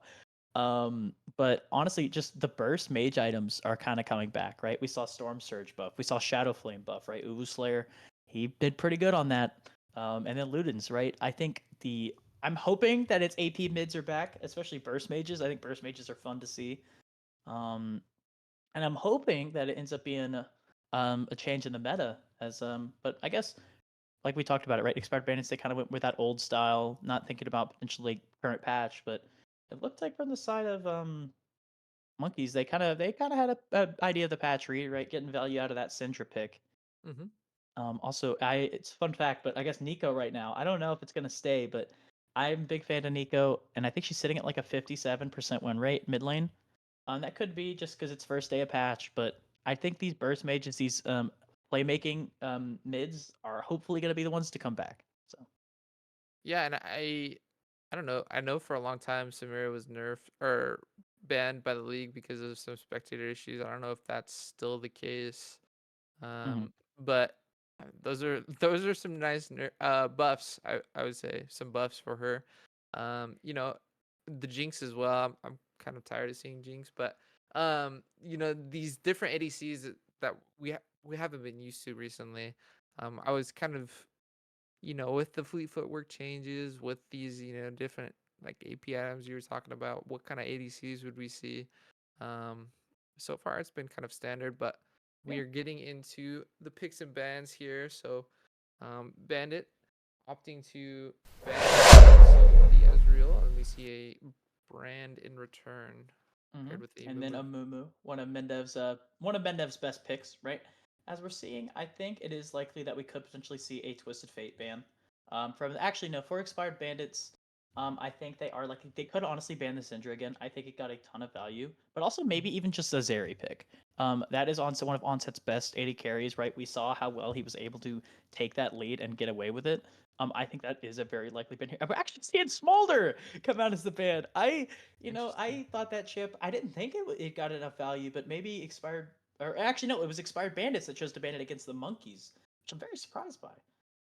Yeah, I don't know. I mean, maybe they're worried the onset's looking at maybe a smolder response. Maybe they're gonna first pick the Zeri away, potentially. They don't want to scale for scale, so might be something to look out for this B1 pick. But Mhm. this first pick will probably tell us a lot about how this draft is gonna go, and it's gonna be the Yep. Jace. You were telling me about this Jace. I think he's one of the only 80 mids who kind of has survived the purge that Riot is trying to do on the lane. But I think Jace has a lot of value in these poke comps, and I think especially if you are a jungler who tries to transition more to these like tank oriented picks, like the Sejuani, like the Zac. Also, if he has a Maokai in the back, I think it's a really good pairing for Jace. I don't know if Yarlet also There has you go. experience on the champ, but it looks like in response they're just going to bring back the Zeri this time. Yeah, if it's not broke, don't fix it, right? Hmm. Despite the nerfs, the Zeri looked really clean, really good. Game one, and talking a little bit about that Jace. Got some like quality of life changes, some slow added to his melee form Q, and then some move speed added to the E, and so um, just a little cherry on top of a champ that hasn't seen a lot of a light recently, as we see the Viego paired with Zeri. Interesting pairing. When you see Hmm. Zeri, you think team fight, but Viego is a little bit maybe Oh, pick reset, as we as we're seeing see, now, yeah, yeah, more poke. more poke. It looks like it might be the same 80 carry matchup that we saw game one here. As Kaisa looking to come out, maybe going with the LS build, that full AP Kaisa build, right? Going the Hail of Blades, going Muramana Ludens, but Nautilus coming out as a response here, trying to just lock in a solid bot lane, trying to get some guaranteed CC on the Zeri here. As I would expect, we see support counterpick coming out on R3 here for Cage Monkeys. Yeah, Monkeys kind of has. I would be a little bit scared about the poke comp coming out, right? Zeri's not the most ranged carry that you could be picking, and the Viego obviously melee as well as it might be a Leona trade, kind of the standard trade you see bot lane when Nautilus is picked. Oh, there's been And some hovering, but yep, it ends yeah, up being the Leona, which I locked think in. is good. Yeah. Yeah, First, the thing that I'm worried about, blue side has so much poke, especially if that Kaisa opts into the AP build, right? You have two melees and a short range carry, and so if you're late to the objectives or you don't get these picks beforehand, the team fight setup might be a little bit hard for you to approach. So mhm. we'll see how they address that with this next round of picks and bans. I completely agree, right? But I was gonna honestly talk about it. I think there was opportunity, right? One of Jace's actually struggles into a lot of the control mages, right? These mages with a little bit extra range here. And we saw it ends up getting banned out, but I honestly was expecting a potential Syndra to be locked on in that R3 just to make sure you get a really good matchup here. But that's not what ends up being the case as we see bans. We see top lane coming out, Garen and Mordekaiser banned for the side of Cage Monkeys, and Syndra and Darius for the side of Expired Bandits, but now just hovering over, as it looks like they're hovering between Yone and Ornn, but it's Ornn that's locked in for the Cage Monkeys here. Blind pick Ornn, and Ornn's a really good pick if that Jace was trying to go top. I'm expecting that it goes mid as we see Trundle hovered. Ooh. A classic counter tank buster extraordinaire in that top lane. Could go jungle as well, but I expect it in the solo. So I'm not gonna get baited by the hover. I'm not gonna talk about it until it gets locked in. But would Yeah, be a really good answer. and it In is the that answer here. case. As we see Zac maybe being the answer here. I think it has some pretty decent value. I think Trundle is probably going to be the top laner that they send into Ornn. I think there's a lot of split push pressure right now. Me We obviously don't know what the mid lane's going to be, so we can't lock it in 100%. But I think they're hovering Zac right now. I think it's a good pick. I also think Maokai would be crazy, but we're seeing Zac. too. He's a good pick still. Yeah, Maokai's kind of fallen the wayside in terms of junglers outside of the like professional competitive scene, right? Doesn't have that crazy of a wave clear, but No. really good setup for that poke comp. We see Corky Don't. I hover. was like, don't, please don't do Corky. As I think, yeah, you're trying to save your counter pick, right? That R5 pick for Uvu Slayer, right? The person who's going to carry you. And we see Katarina Ooh. hover. I doubt that's actually going to get locked in here. But maybe. Nope, it ends up being Ari, Ah, which I'm actually very surprised that they end up going with the Ari. I guess it's a good pair with Viego, but I don't know how well it does into the Jace. I mean, with the pairing, right? It could go well into the Jace. It really depends on how Jace is piloted, right? If he puts himself in position for that charm to come forward, could be an easy kill between Viego and Ari. But I'm gonna be honest. I'm gonna call my shot right now. I really like Blue Side's draft if they pilot it correctly, right? We Mhm. talked about the setup for objectives. If they're at the objective first, forcing Red Side to come in with the short range carries, those melee carries as well. Mhm. I don't really see how they have any avenue to go in unless they hit a crazy Ornhorn, right? So we'll see. I think the Ornhorn is probably going to be what most people are looking for. I'm also thinking there is the opportunity maybe at level 6 for the mid jungle to kind of get unlocked for the side of the cage monkeys, right? Viego and Ari at 6 just do so much. They're able to kite around so well. And if they're able to potentially burst the Jace, give Viego that reset he needs early on in the fight, it could be really good. But I do agree. They kind of Expired Bandits drafted a really nice kind of like this is a comp they've done a lot in the past, right? Rebels Octopus has played this Jace, kind of having these tanks surrounding him to let him kind of just like get those shock blasts off. And when you have Kaneki on the Kaisa trying to get their W's off as well, I think it is a lot of poke that you got to be careful of. Yeah, I mean the one thing I would change for Blue Side draft is potentially maybe like I said, Giovanni or something that plays a little bit more for that peel. Mhm. Zach can get a little over aggressive when paired with a Nautilus if it's gonna be that poke Kaisa, right? If they go in, they don't have any tools to go out, and so could get caught up by this Leona, this Ari, this Viego, and potentially become a reset, which could be scary.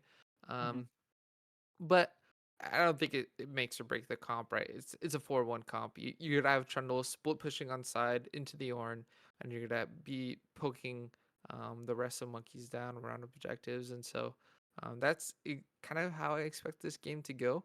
We'll see if they pilot it well or correctly, but I'm really looking forward to seeing how these teams match up because for a while there in game one, it really was a bloody game, and now both sides are going to be forced to maybe play a little bit slower than they used to. Yeah, 100%, right? Are we going to see the Cage Monkeys take this game 2-0, right? Take the series, move on to quarterfinals, play against Contingent, or actually, no, not Contingent, play against Clown. Or are we going to see Expired Bandits? Are they going to fight back, right? This is do or die for them. But we're going to have to see if these comps end up playing out the way we think, as we're going to cut to break, and we'll be right back when it's game time.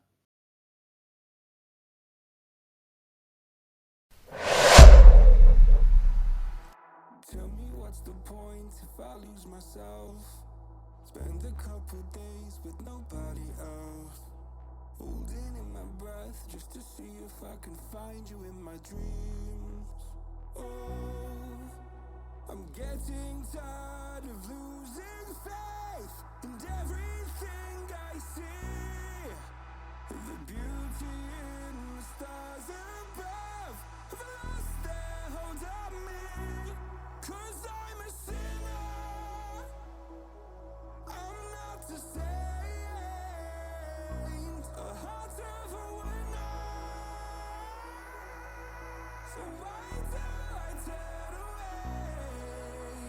Somewhere in the deepest blue, I will find you. 'Cause I'm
take it away from me.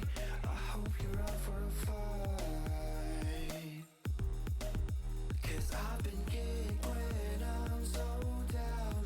Too much until it's numb. And there's nobody.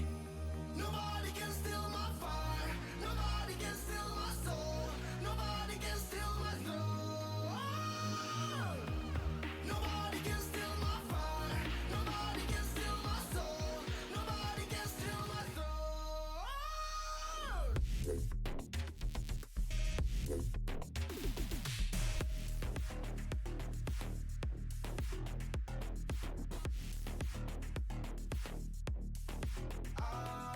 Holding on my life till the very last breath. Got me feeling fucked up. See the floors are red, but now I know that I'm safe in a place called home.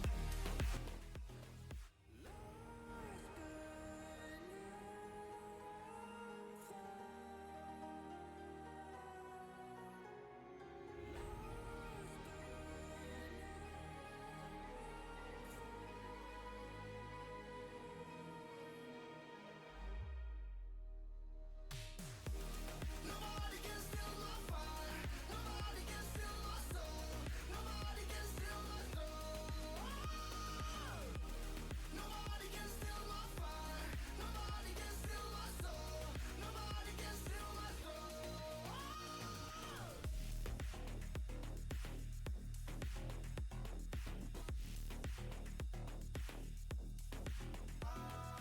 Holding on my life till the very last breath. Got me feeling fucked up. See the floors are red, but now I know that I'm safe in a place called home.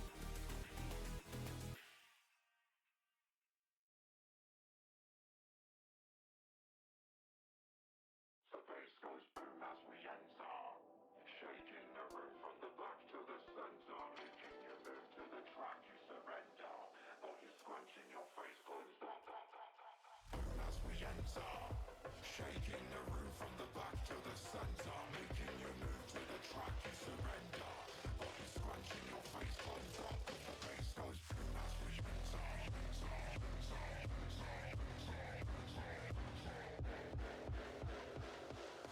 Scrunching your face closed up, 'cause the bass goes shaking the room from the back to the center, making you move to the track you surrender. Shaking the room from the back to the center. Got you scrunching your face closed up, 'cause the bass goes shaking the room from the back to the center, making you move to the track you surrender. Shaking the room from the back to the center. Got you scrunching your face closed up, 'cause the bass goes boom as we enter. Shaking the room from the back to the center, making you move to the track you surrender. Got you scrunching your face closed up, 'cause the bass goes boom as we enter. Shaking the room from the back to the center, making you move to the track you surrender. Got you scrunching your face closed up, 'cause the bass goes.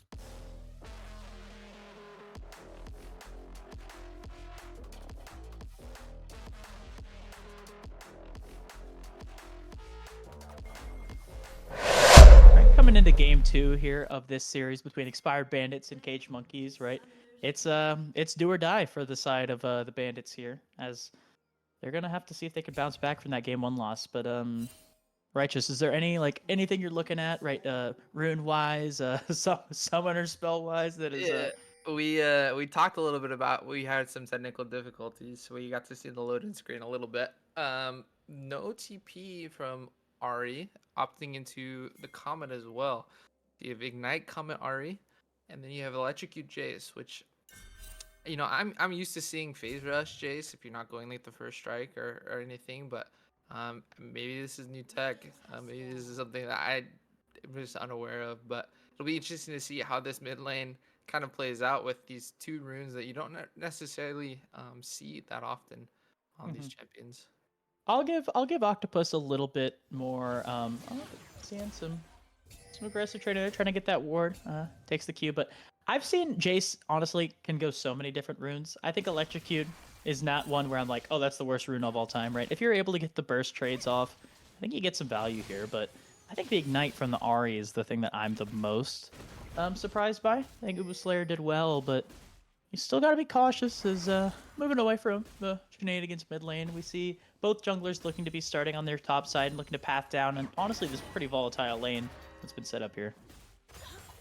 Yeah, so we'll see how this early game happens. We talked about like how blue side wants to set up red, but if you're red, you do have a lot of skirmishing potential early. You have the Arya set up the Viego, as we see level 2 advantage coming out for Yarlet. Great trade there, using the pillar, able to get it off, but the bone plating makes it so he's not able to lose too much. He loses about half HP, but also, we didn't say it, but Spellbook also coming out from Vendetta there, kind of using the fact that he doesn't really want to be going for a lot of grass trades into the end of the trundle there. He's pretty scary, but he's gonna have all the summoner spells at his disposal. Yeah, Vendetta opting in for that spellbook, like you said. It's kind of like a skill inspection rune, right? If you're able to use it effectively, it looks really strong. But sometimes it's like, why didn't I just go grasp the way that I'm playing? So we'll see how he decides to approach this lane. But we expect it to go Varlet's way, at least early, unless there's some outside pressure from this Viego close by. But honestly, I mean, you talked about how we're expecting this lane to go early.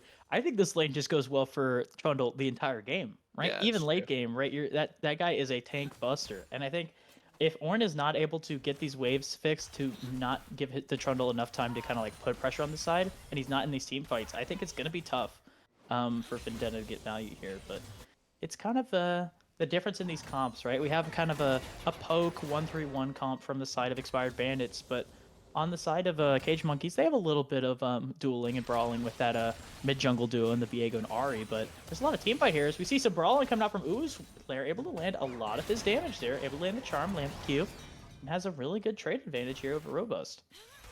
yeah, and we're seeing the Ornn get the better of the Trundle here, as well as the waves bouncing back into the Trundle. So the solo lane's looking good for Monkeys here.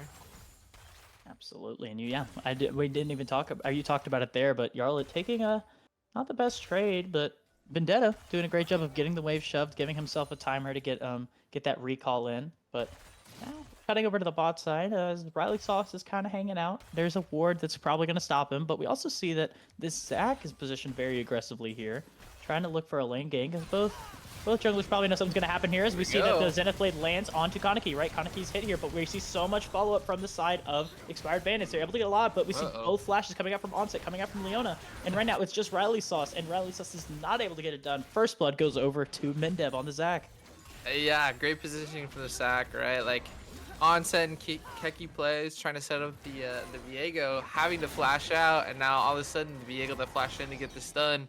You're just kind of stuck there, so really well played and really well set up from Bandits to pull off that gank early. Yeah, absolutely. They were not expecting Mr. Goodman to be in the area, right? That is a great job of sneaking in there and kind of just buying what you expect. You expect Leona to pull the trigger there. Keki plays pulled that trigger, right? Wasn't expecting it, and ends up just being a really good turnaround, right? Even on Onset and Keki, right? They burned the flash, and ignite, right? That's a lot of value here. Even though it only ends up being one kill, that's way more in the grand scheme of things.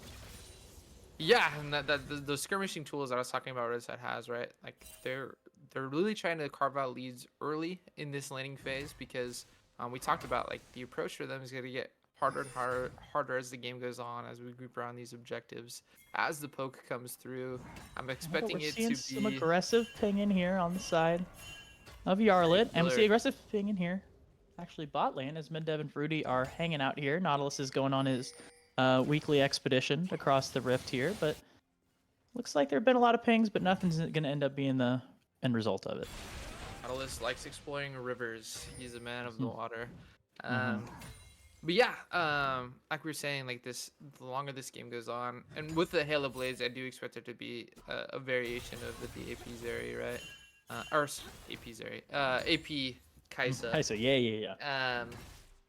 So we'll see how this early game is navigated from red side. You know, it took the losing end of that initial 3v3, but doesn't mean you're out of the game.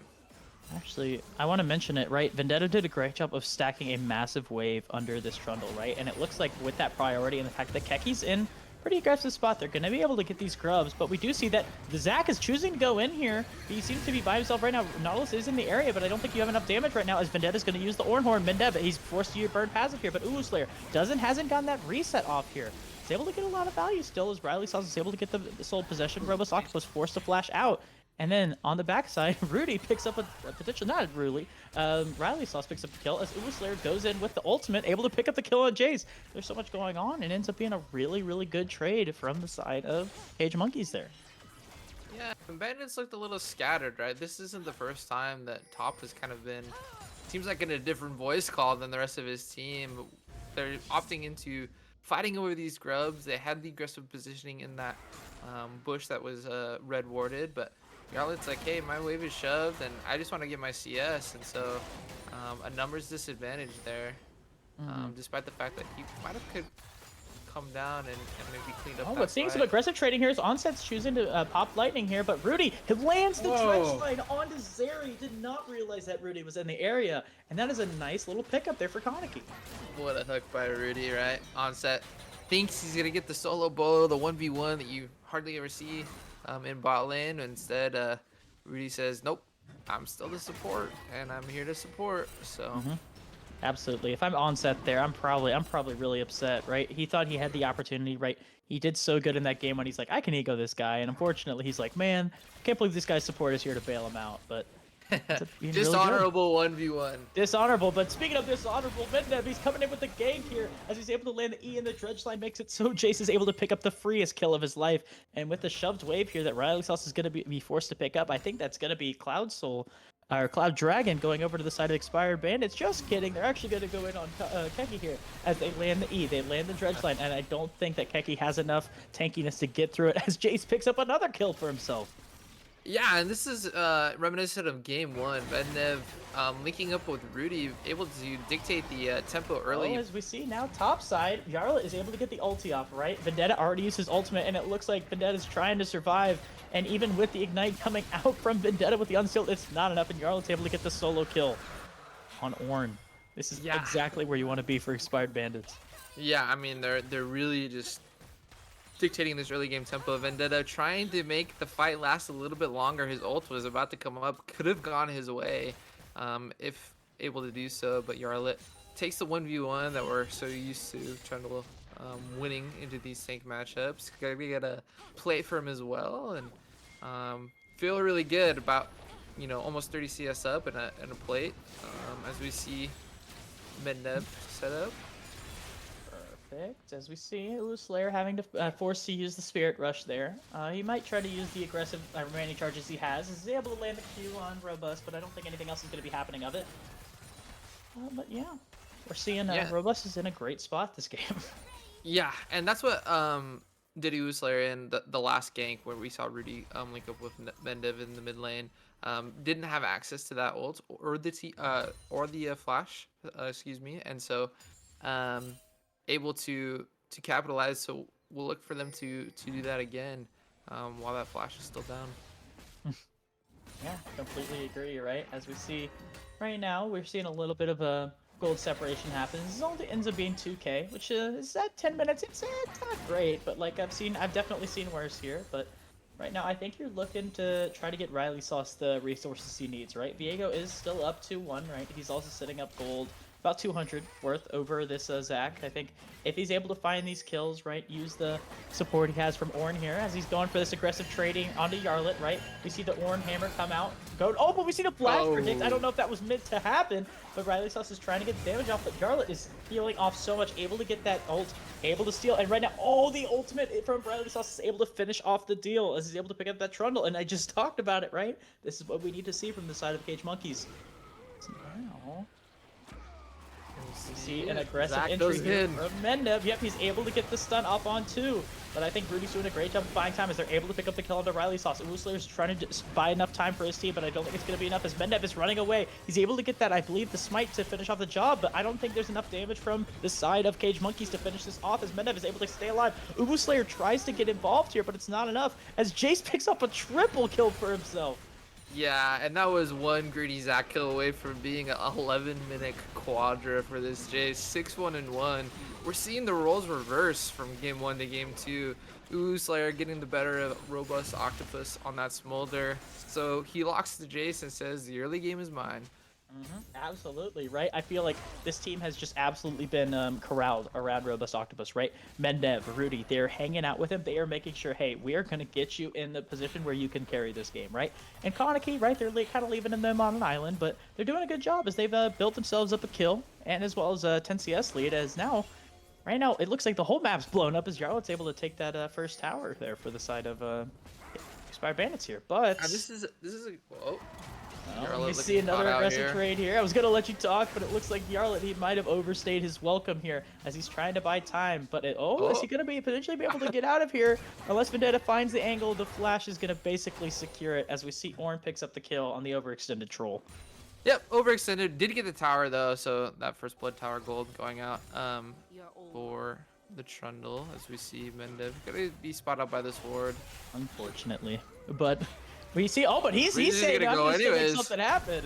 And right now we're seeing a very aggressive ulti in from Kai'Sa there, but we see a flash from the side of Onset, so not the end of the world, but it looks like they're trying to set up for a dive as we actually see Robust Octopus is also heading over here, trying to get involved, and I think right now this is going to be tough, but we see the TP come over from Vendetta, trying to buy enough time here, but Kaneki might be in a bad spot here, but Mendev, he's able to flash in, get the kill, and they're able to pick up the kill on Onset. Right now it's Vendetta, he's trying to retreat to his tower here, but the Ornn Horn, it's not going to be enough. Able to actually land on 2, they're able to get the kill on Kaneki. That might be enough as Slayer still has 3 dashes of Spirit Rush, he's going to be able to catch up, still has 3. Slayer has the opportunity to make a lot of plays happen here, as he's trying to buy his time. Trying to find the angle here. It looks like they're going to try to get Mendev, but unfortunately it wasn't timed enough in giving them the angle to get out with the E. And right now that could have been way, way worse for the side of Expired Bandits there. Yeah, 2 for 2, even in the kills. Unfortunately, Onset, who was farming so well in game 1, good to miss out a little bit on that crashed wave. And so, not the end of the world if you're blue. You're kind of expanding that lead, but it's such a nice adaptation to see. You know, they played topside heavy game 1 around an Ornn and said, hey, let's go Trundle, let's go Jace. We were dictating the early game in game 1, but we didn't have the champions or the tools to kind of expound upon that. And so they adapt, they pick a comp that does a little bit better with that, and they're looking really, really good. 100%, right? We talked about, I guess, who are you putting the ball in, right? Who are you giving the ball, right? And this game we've seen Robust has gotten the opportunity to make a lot of plays, but we see Vendetta trying to get out with his E, but that terrain, the pillar, is making it so Yarlet is trying to get this trade off, but I don't think he realizes he might be out of position here as Riley Sauce is able to not land the stun there. The minions were blocking it, but I think with 3 members here and the ultimate to come down, Riley Sauce is able to pick up that kill. But we see some aggressive posturing here, maybe a counterplay here, as Slayer is positioned under this tower with Mendev right behind. I think if Slayer knows with Spirit Rush, it's going to be tough to make a play here. But I think they're going to be able to take the tower as Slayer's forced back up. But we see Dredgeline actually land, Glacial Augment lands. We see the ultimate come out, and that is enough. That is a great combo there, making sure Mendev does not have an angle out. Rudy ends up picking a kill up for himself. The cross map play, and you were talking about this before we loaded in, the potential disconnect for a 4-1 comp, right? Yarlet knows he can win the 1v1 in the Vendetta, and the enemy knows that as well, and so it's not a 1v1 if you're on there on an island while the rest of the team collapses on you. And so we're gonna have to watch how Red Side kind of navigates that. Do they want the Ornn to group up, force a 5v4, or are we just gonna overload this Trundle and say, hey, we'll just make cross map plays and kind of just trade with you because we can't really walk in and all this poke. Yeah, but speaking of walking in, Onset honestly almost looked like he was able to get a caught out, able to E over the wall there, not get caught by the dredge line there from the Nautilus, but we're seeing a lot of ping in here, and I honestly think, I know you talked about it, I think that Yarlet, with how ahead the rest of his team is, can honestly just continue to recklessly just buy time and buy space here. As we're seeing some space spot here as Yarlet and Mendev find Vendetta. As we see Rudy is able to land the dredge line, I think there's not enough of a way to get out here as Zach is able to pick up that kill, and no passive ended up being burned as well. Yep, and so top lane gets overloaded for the side of Ornn in favor of Ornn, and they respond in kind and said, hey, I got buddies as well, and so we're going to make sure this Trundle stays ahead Tough sailing for Vendetta, 1, 5, and 6. Granted, you are playing an Ornn, and you will be useful in these team fights with the ornaments, but kind of discount dollar gaming with all these components that he has. Yeah, 100%. Yeah, I'm just looking at it here. It's like he's gonna find some item to finish eventually. And I mean, you're Ornn, you can build it yourself. But yeah, it is crazy. He doesn't have that completed item yet at 16 minutes. But I think it's tough. It's tough. You're playing into the trundle, right? You're having people be like, "I need you here," but then we're like, "Oh, we got to defend the tower." It's kind of, if you're Vendetta, you're kind of like, "Hey, I'll be able to potentially get this solved," but it's still Yeah. really tough here. I mean, the mid jungle duo coming out for between Robust Octopus and Mednev, really just running the tempo of this game, right? You know, Rudy's been right there alongside them.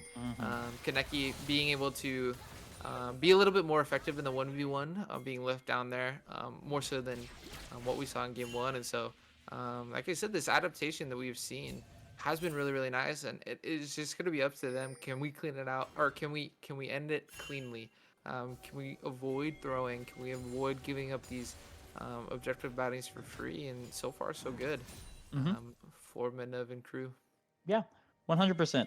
Righteous, I don't know if you're a support player, but I'm wondering if you could potentially give me a little bit of insight on why Nautilus has the Winter's Approach at this point in the game. I see the Winter's Approach, but I thought you were going to ask me about Blood Song. Oh, I didn't even notice the Blood Song as well. Well, maybe he knows something we don't. It's a tempo play, right? So it's a lot of burst potential when you have a Blood Song, right? All you need is that one auto, and all of a sudden, these squishy characters are even more squishy. We're seeing some aggressive trade. Actually, massive solar flare there from the side of Leona. It lands on 3, and right now Uwu Slayer is getting stopped down. Kaneki able to ult in, finishing off Uwu Slayer there. And on the backside, Robust Octopus is doing a lot of damage over to Riley Sauce. But onset, he's gotten the ultimate off, but Mednev is able to land a massive 3-man E. But I don't think it's going to be enough. Onset has the damage, and he's able to get the shutdown. But right now, that ends up being a 5-for-2 for the side of Expired Bandits, and they're going to be getting a lot of value here. It was a 5-for-2, and Yarlet was nowhere to be seen. He said, "All right, guys, I trust in you. I'm gonna do my job and knock down these towers." It's looking like 2 inhibs potentially, probably only 1, at 19 minutes. Which, good call not taking the inhib, honestly. Absolutely. Honestly, yeah. Just keep this game as, when you take the inhib, right, it just gives, honestly, free farm over to the side of Cage Monkeys, right? Just taking the towers, and potentially they didn't even break the top lane tower, which I was expecting. They're kind of just trying to tempo base, make sure they're in position to take this next dragon, which I think is the right call. As that Ocean Soul is going to be a pretty nice prize for the side of Expired Bandits. Man, about a 10k gold lead as we near the 20-minute mark. You know, they tried playing scaling game 1. They said, hey, we had a lead early and we couldn't close it out because we had champs that didn't do well with the lead early. And so they said, let's just play an early game comp. And so far, it's looked so good. This lead is just massive right now. Completely agree. And we talk about, honestly, complete ignorance there from the side of wait, are we base racing? We see a base race, but honestly, they're both sitting at the tier 2, so I don't really think they'll choose to go into this play. I think for the side of Cage Monkeys, they're gonna have to eventually back off here. Can't just stop a Herald. Actually, they still have Shelly up, so maybe they're just going straight to base race here. What is going on? No, wait, no, this is not what I wanted to see. No, please don't have your whole series riding on this, right? As we see Expired Bandits there, but actually looking to end the game, they have, it's just gonna be a base race. We talked about it, but right now we see that the Nexus falls first, and I think Expired Bandits, they're able to finish it off. We go 1-1 on the series. You can't do that to me. Oh my gosh, that was a little scary. I mean, that was nuts. I'm gonna say a 10k gold lead, and I was like, okay, they're in the driver's seat, and then all of a sudden it got really scary because we just didn't want to back. I guess they knew what they were doing though, ending up, you know, closing out the game in pretty much 20 minutes. Which, I mean, what a stop.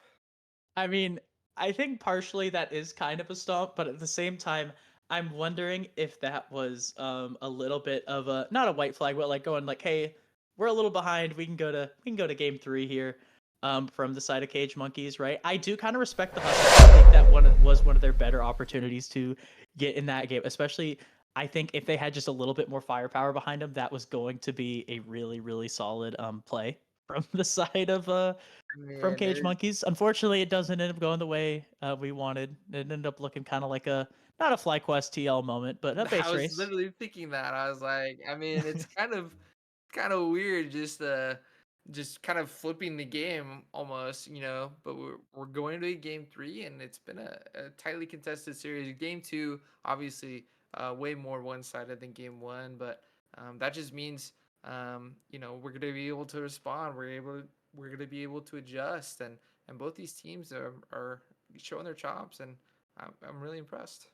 Yeah, absolutely. And you want to honestly talk about just like a switch in mentality there for the side of expired bandits, right? We had Robust Octopus on the Smolder, right? A champ that realistically can't do much on its own.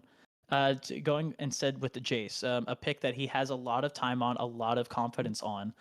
And they were able to get so much value out of it, right? Rudy and Mednev were that guy's. They the three amigos, right? They were running around just getting picks on everybody. And Cage Monkeys, they were just kept being out of position, right? And especially when all three of them are running around, you have to be so careful. And the gold kind of just snowballed out of control from that point. Yeah, and I mean it was really the core 3, right? It was the Nautilus, the Jace, and the Zac that were kind of just making their presence known, and they did so effectively.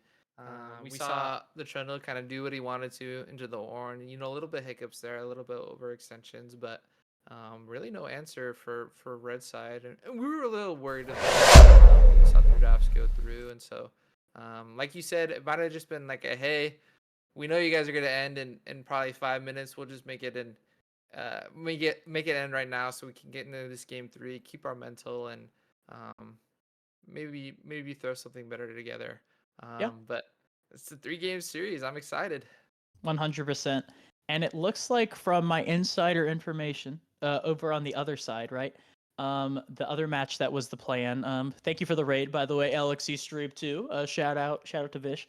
But from what it looks like Galaxy, who was the 4th seed, ended up looking like they dropped to Conduit, which is actually that's what I expected. That's an upset on my side. So shout out to Conduit, and unfortunately for Galaxy, that's going to be the end of their playoff run.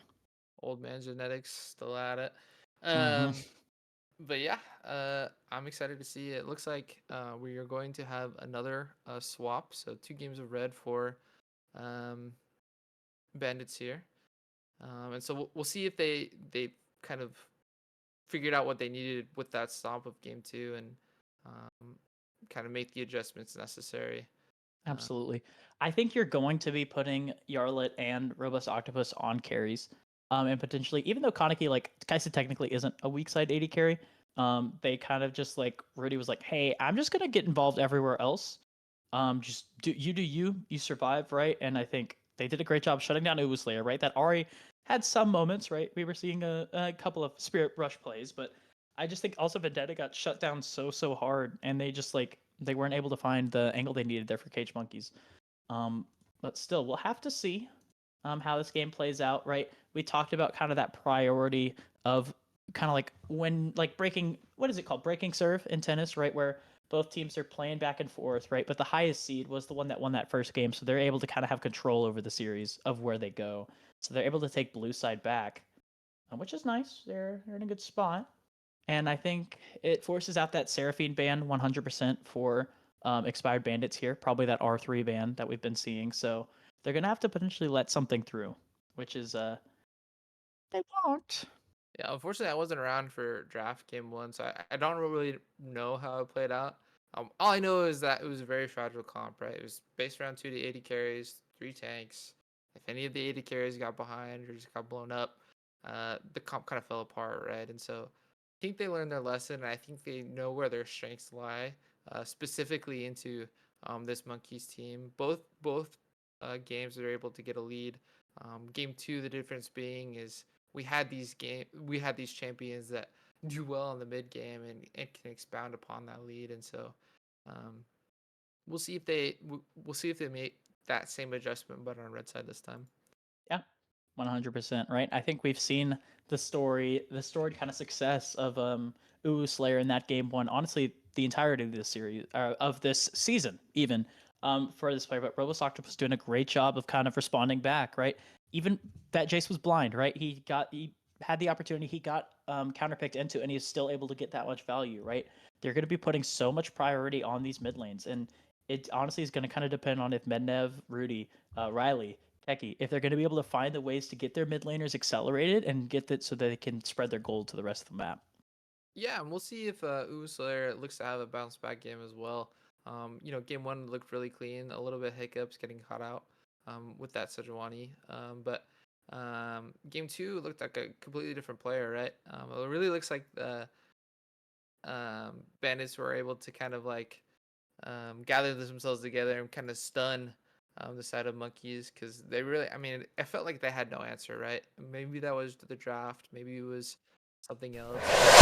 Jumping into these picks and bans, so let's see what we got going on for this game three, this deciding game three in playoffs. Heck yeah, we've been seeing that brand. He has been banned in all 3 games here. It must be one of Mednev's classics, right? As we see, I think we're going to probably be seeing the same bans that we've been seeing for both sides here, right? The Acel, we're going to be Seraphine later, I know. Amumu's going to be coming out. I think it's kind of just going to depend really on that B1 for the side of the Cage Monkeys. I'm trying to think what they B1 to last round. They B1 actually the Zeri. So I think if they don't ban it, that is something that Onset, even though he didn't perform as well as he wanted to game 2, I think you could still give the opportunity. But There's we're a actually seeing Jace Jace ban come out. That is a very, very good ban. Also shuts down a really early pick for the side of Expired Bandits there. Yeah, I mean, it was a pick that didn't really look like we had an answer for, right? We got the R5 for mid, opted into the RA pick, and it didn't really perform well. And Syndra, actually, it leaves Seraphine up here. It's honestly, I'm very surprised that they let that through, right? Both teams have a lot of Seraphine priority here, is what I thought. It's an interesting adaptation, right? Yep. Because now the Zeri is not taken and the Seraphine is instead. And so maybe Bandits want that Zeri. Maybe they thought that Monkeys were just going to take the Zeri and give them Seraphine. But this contested pick is going to be B1'd. I guess. I mean, when looking at it, I didn't see a lot of Kaneki Zeri games here. And when you leave that Seraphine up, of course it's going to be snatched by by Keki, right? She has over 115 games of it this season alone, this split alone. I think obviously you're going to take that B1. You're okay if you're playing not into a good matchup. If that is pure comfort with a 5.0 KDA, I'm taking that 100% of the time. And a great team fight tool as well. Now, granted, it is a pick that can't really run the fights, right? It won't really run the game like a Zeri would or like a Kaisa. Or we think of these hyper carries, these hyper scalers, but really, really powerful pick in these team fights. And so we'll see how Bandits responds with a Zac and a Kaisa. So opting into going into this Seraphine, it looks like it could get kind of scary. So we'll see how they round up the comp. Yeah, 2 returning picks from the side of Expired Bandits here. Zac has been in all 3 games, and I think this Kais has also been in all 3 games here. Kaneki, he said, "Hey, I'm gonna play all 3 games here. This Kaisa, I'm okay to. It's my favorite champ behind the Seraphine, right? You give me the opportunity, I'll be weak side. I'll do what you need, and it's honestly, it's a versatile champ, right? I think we could see a nice counter pick here coming out, maybe, but it ends up being Poppy. Great way of shutting down the Zac, and if you can catch Kaisa in their ultimate, it feels really good. But it also potentially shuts down the rest of the champions from the side of Expired Bandits here. Kind of a, just kind of a Zac counter, but it's a weird pairing with the Seraphine, I would say. I don't think it's him, but so we see Draven being hovered here, but it ends up looking like that's a pretty good counter here. Works well with works well with the Seraphine. It's going to be Ashe locked in for the side of Onset. Okay, so Seraphine going to support, right? We saw around a support nerfs, the W not as strong anymore, and so we'll see how the Seraphine looks in that role. I was expecting an APC, maybe support Ashe. They could prove me wrong, right? But they're playing for a lot of disengage, right? Between the Poppy, between the Ashe and the Seraphine. As Sejuani is locked yet again on a pick that looked really good game 1. Unfortunately, wasn't able to close out that game with the lead that accrued early. I mean, yeah, Sejuani's strong here, but I'm also seeing Zac is also hanging up right at that first pick here. So I think one of these has the opportunity to go in that support category here. It depends on what Rudy's feeling, right? But also there is the opportunity for them to solo lane as well. Are we triple flexing Zac? Top mid and jungle support? Quadriflex? The quadflex, right? He can go mid lane too if you want. I guess that's the value that they see for the side of Expired Bandits here. But now looking at bans here, we're seeing the new champions get banned for the side of Expired Bandits, banning the Smolder, banning the Hui. Must be Uwu Slayer's pride and joys over there. When we Is there- saw Zach mid at its peak when Caps and everybody was playing it, it was in that mage meta you were talking about, right? Mhm. Because it can rush the Bomby Cinder MR item. I'm Yeah, Hollow spacing on the Radiance. name. Hollow Radiance, and then it could go into that Spirit Visage, and so it could be a flex. I don't expect it, but it could be. Mm-hmm. So we see the bands coming out: Garen, Victor for Monkeys, Way Smolder for Yeah, Bandits. The not too Smolder bad, Prior for right? Bandits is a little weird to me, but if it's a pick that they don't have an answer to, um, by all means keep banning it. Yeah, I guess so. As now we see Talia come out, kind of that other anti-dash champion. I'm very surprised to see it this early. The only dashing champ I see on that side is Poppy. I think maybe they're just like Robust doesn't have a solid counter pick into it. But if you have kind of a longer range mage, right? I talk about it all the time. These longer range mages do really well into the Talia. But Talia provides a lot of I guess kind of pick later in these fights, right? Dive with that Kaisa, with the Sedge, with the Zac. But Malphite, nah, I don't think it's Malphite. It ends up probably being a Darius blind for the side of Vendetta there. Darius Blind, really, really strong. Has a few counters, but otherwise can function in most lanes. And the Talia pick is a little odd. I agree with you. Just because we don't have a lot of sustained damage coming up from bandits anymore. Um, the Talia can go Leandries. We could go Mhm. on hit Kaisa, but it's a lot of bursts when I'm looking on that side. And um, Vygar might be picked up Vigar blind. actually could be super, super solid there. As I do know Robust Octopus is a big fan of Talia, but Vigar does a great job of kind of just shutting down the plan that Expired Bandits wanted to go with, right? Yeah. All four of those champions kind of want to go in, right? Talia can kind of hang out in the back a little bit, but Olaf as the response there, that's Okay. actually a turbo pick there for Yarlet. That is Yeah. huge. And you have to play around it, right? Because if it gets behind in the Darius, it's a lane where whichever side gets ahead, we'll run away with that lane. And but if I'm Zach, I do not want a team fight into monkeys right now. Like how do I ever E in? How do I do Zach things? Mhm. Between the Ashe, the Poppy, the Seraphine, the Vygar even. And so really interesting drafts. Um, I mean, I I don't think we're know. also gonna have to wait. We technically still don't know who's gonna be the support in this lane.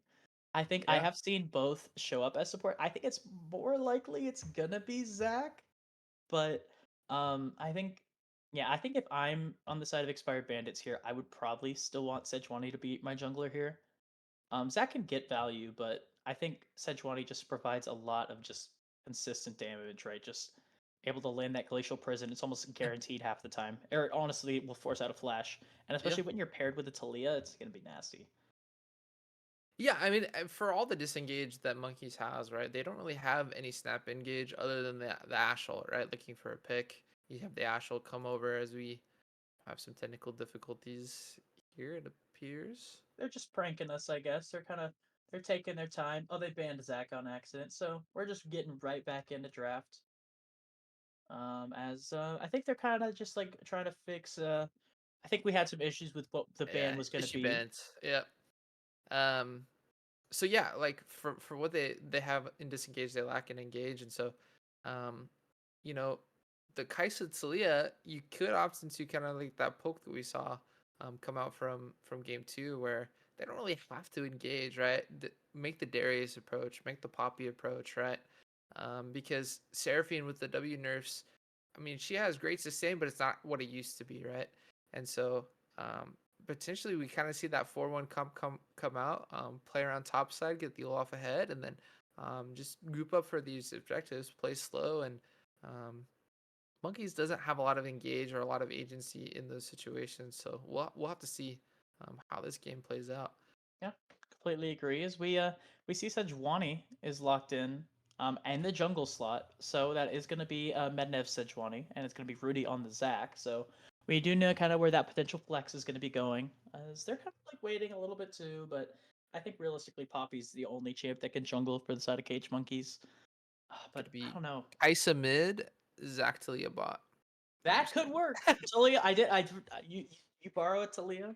It could be good into the Poppy, but I don't know. As I'm kind of I'm it's really gonna come down to if Expired Bandits can find the engages that they want, right? I think while Olaf is a turbo pick, it gets so much value.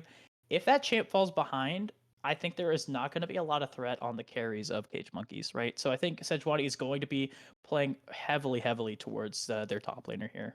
Yeah, we're gonna- and it really has to get ahead, right? Because it doesn't have like a lot of the times when you see Olaf in meta, you'll see like something like a Seraphine or some kind of enchanter that's buffing it up, a Karma or something like that, because you want it just to let it loose and run wild, and it doesn't have that with this comp, right? And so it is very strong into what Monkeys is showing, but could get a little dicey without those buffs coming through something like an enchanter. So we'll see. completely agree.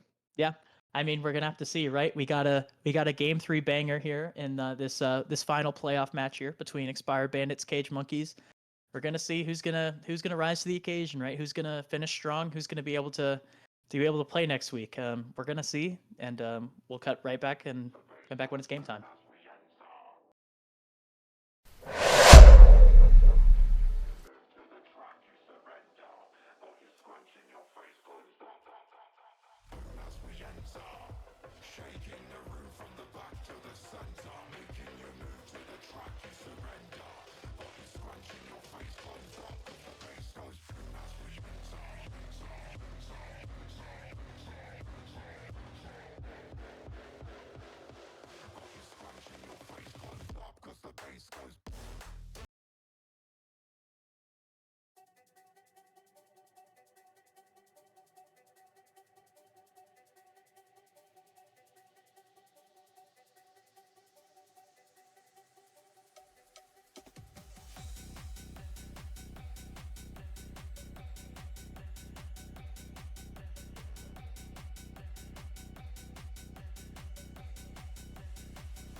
to game 3, right? What everybody wants to see, what the audience wants to see, what I want to see, what I bet Righteous wants to see.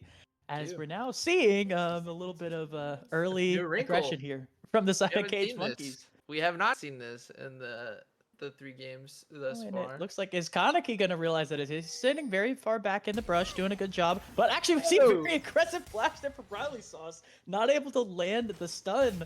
And that's being really not great for the side of Cage Monkeys there.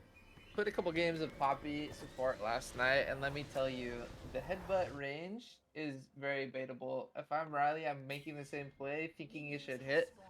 But it did not. Yeah, and I was gonna comment on it, right? But Olaf finally placing down a ward on that top side jungle for Riley Sauce, right? Trying to kind of figure out where he starts, and it looks like both junglers are seen at the start of their clear, so it probably is gonna be a little less bloody than we would expect, right? As they're both choosing to path up this game. I think reverse from what it was last game where they both pathed down. But I guess, how do you kind of view these early lanes and how it's going to end up playing? Because I think realistically this game could be a little slow to start. So I think early game is probably favored for red. As we see somehow already, a little bit of a gold lead should even out. But, we were kind of having a discussion before we let it into the game here of like who we think's going to win. I've been outvoted 2-1 by producer and my co-caster here in Badger. It really is Monkey's game to lose, right? If they just aggressive trading here top lane, as we see Vendetta popping the ghost, but he is down a level, and I think you really got to be cautious of your level here. But the hook, Ragnarok, the axe lands, and it's able to pick up that kill. But it ends up being, I believe, who ended up getting that first blood there? Did you see? Olaf got the first blood. Oh my God. But it's a bad wave state for him. It was weird to opt into that trade, but at least he got the first blood. Sejuani's pathing up. All sums use top, so now it's just gonna probably be another bloodbath here in maybe like 20 seconds. Yeah, is what I'll call it. I guess these guys, they proved me completely wrong, right? I said this game wasn't going to be a bloody one, but actually, you want to talk about just a really big loss there. That's kind of massive. I guess both top laners do have ghosts. I didn't realize that, but the wave state was in a much better spot, I believe, for the Olaf there, as Darius is down a good amount, but the wave right now, it's sitting in a okay spot, but Mendev is hanging out, kind of trying to punish the fact that Vendetta's down both sums here. Yeah, it was frozen against Yarlet. They didn't quite crash when they decided to take that 1v1, and so it's kind of in an awkward spot because Sejuani can't really unlock it. I guess she can if she decides to be like, hey, I'm topside, I'm unlocking, but but we see Mendev scuttle secured. Getting that scuttle secured, and he's going to walk right back down and say, hey, I'm going to double scuttle right in your face here. But if I'm the mid laner, I'm like, why are you taking my experience? But that doesn't really matter if this tempo goes over to the side. But Robust Octopus is stuck in a cage here, but the warped ground, unfortunately, the shove does not land, as we see a little bit of aggressive trading here from the mid jungle of both teams. But I don't think any team has enough in the tank to get something here. Yeah, I've been really impressed with Mednev's early games. I think all 3 games, game 1 ending in a loss, but all 3 games has been the aggressor, has been the tempo setter early. And I think that just comes from, really good knowledge about what his team is trying to do. And so being able to double scuttle kind of in the face of the Poppy is, props to him. But I was just thinking about this. This is a comp that used to run way back in the day where you have Vigar support, you set up the cage around the carry, and then unless they're willing to flash, Poppy just headbutts you right in. Oh, it's a free yeah. headbutt. And so Robust Octopus has to be wary of that, especially when the ult comes out for Uru Slayer. So yeah, let's see in a little bit of a deja vu potentially for game 2 here, as we see that Riley Sauce is trying to move in aggressively on this lane gank, but I think Riley Sauce ended up getting spotted out, and I think they know that something is going to happen, especially when you sweep and immediately clear a ward. I think you got to be cautious here for the side of Expired Bandits. Sejuani might be trying to back. Yeah, it looks like they might be willing to make this fight happen as Rudy goes in with the E, but I don't think, maybe they didn't realize as Poppy gets the stun off, but Kaneki is flashing in. getting clumped with their tanks there, and Zach is able to pick up the kill on Ash here, as we see an aggressive play here, but Slayer in a great spot here to potentially make this play good, as they're able to get the 1-for-1 there. Sejuani is able to pick up the kill on Poppy, but Veigar, Slayer is able to finish off that kill, and I don't think he has enough left in the tank, and it ends up being a 2-for-1 for the side of Cage Monkeys there. Yeah, 2-for-1 on the bot side, but Darius winning out in the 1v1 on top. So kind of ballooning up to a lead here on top side, and so for what you've lost on bot, you kind of made up for on the top side. So like we said before we loaded in this game, this is a matchup that can go either way, but once one of those champions gets ahead, they kind of run away with it. So we'll have to see how Yarlo responds to this aggression. Looking mid here as Slayer, I don't think Robust Octopus respected it enough, forced to burn his flash here, as the cage is going to keep you occupied for too long to just dilly-dally in there. But honestly, I also, you mentioned it earlier. does not mess around. He is on the objectives when he needs to be. And so, Robust Octopus kind of trading the flash for 3 gubs. I think he's okay with that. Yeah, absolutely. As we see some just aggressive trading here, kind of just buying time, but it looks like it's going to be Grubs picked up for the side of Expired Bandits. But I think, honestly, you talked about it earlier, right? Vendetta was able to pick up that kill onto the Olaf. If this Olaf is not accelerated in this comp, I think he loses so much value for the side of Expired Bandits here, right? He's kind of their like answer to the amount of just disengage that Cage Monkeys has, and if he's not ballooned and accelerated, it's going to be really tough. Yeah, Vendetta doing a really good job of manipulating his wave, making Yarlet kind of opt into some uncomfortable situations, and so it looks like Sejuani's going to come up here to make sure that this freeze is broken. Actually, great response here from Mendev. We'll see if Vendetta takes the bait. Doing a good job trying to buy some time here, as Mendev does get spotted out. Just making sure Yarlet's able to finish shoving in that wave here, which is honestly a great call. If I'm the jungler, I'm feeling really happy. So we see a very aggressive flash in for Riley Sauce, doing the exact combo you talked about, right? Shoving into the cage, and that is a pickup for Riley Sauce. Righteous, you might be onto something there. That looked nasty. Yeah, it was. So probably like, I don't know, year and a half ago, we were playing with a mid laner that really liked Veigar, and so we were just like, hey, we did it with a Poppy jungle, like we see with Riley, but you could use it support as well. It's just such easy setup. Having to burn that flash earlier means that you're kind of just dead to rights if you have no way to get out. Yeah, 100%, and that's what they want to see, right? They want to potentially punish this Taliyah, not give her the opportunity to kind of get the opportunity to roam around, right? As we were expecting the Taliyah to be the one making these plays, be a little bit more mobile, but honestly, all we've been seeing is Slayer's been doing a good job of saving his TP for these aggressive plays, right? Able to kind of swing that bot play into their favor and just setting up his jungle to get a free kill there. He's doing a great job at the start of this game. And before loading into this game, I talked about how blue side. Am I getting my teams mixed up? It's Monkeys, right? On blue. Monkeys on blue. But speaking of Monkeys on blue, we see this blue Poppy is absolutely wailing on Robust Octopus here, doing a good job of buying time with the seismic shove, and he's running back. He's gonna have Mendev and Zach able to support him out. As we see, while Robust is low, I don't think it's gonna be enough to sustain damage, as that E doesn't hit. And Keki is able to, unfortunately, not land the combo, and they saving Private Taliyah there. She's able to get out of that one. As we actually saw top Ghosts, all sums were burned from the side of Olaf, and Ghost comes out from Vendettas. We're seeing that lead we talked about kind of starting to balloon up there. Yeah, and Vendetta's definitely getting the better of these trades, and the Olaf was getting frozen on. Olaf decides to back, so Vendetta says, "Hey, I'm just gonna push, get a plate, and then meet you back at a frozen wave in a couple seconds." And so Vendetta is running rampant on this top side, but it's only a 600 gold lead for Monkeys. And I was talking about. I didn't think Monkeys really had that snap engage, but Poppy's been playing really well, finding these angles, finding these unique angles, and so it's been good to see. So I'm looking dire. I was like, I'll just be the devil's advocate. I think Red will win, but right now it's looking a little scary for them.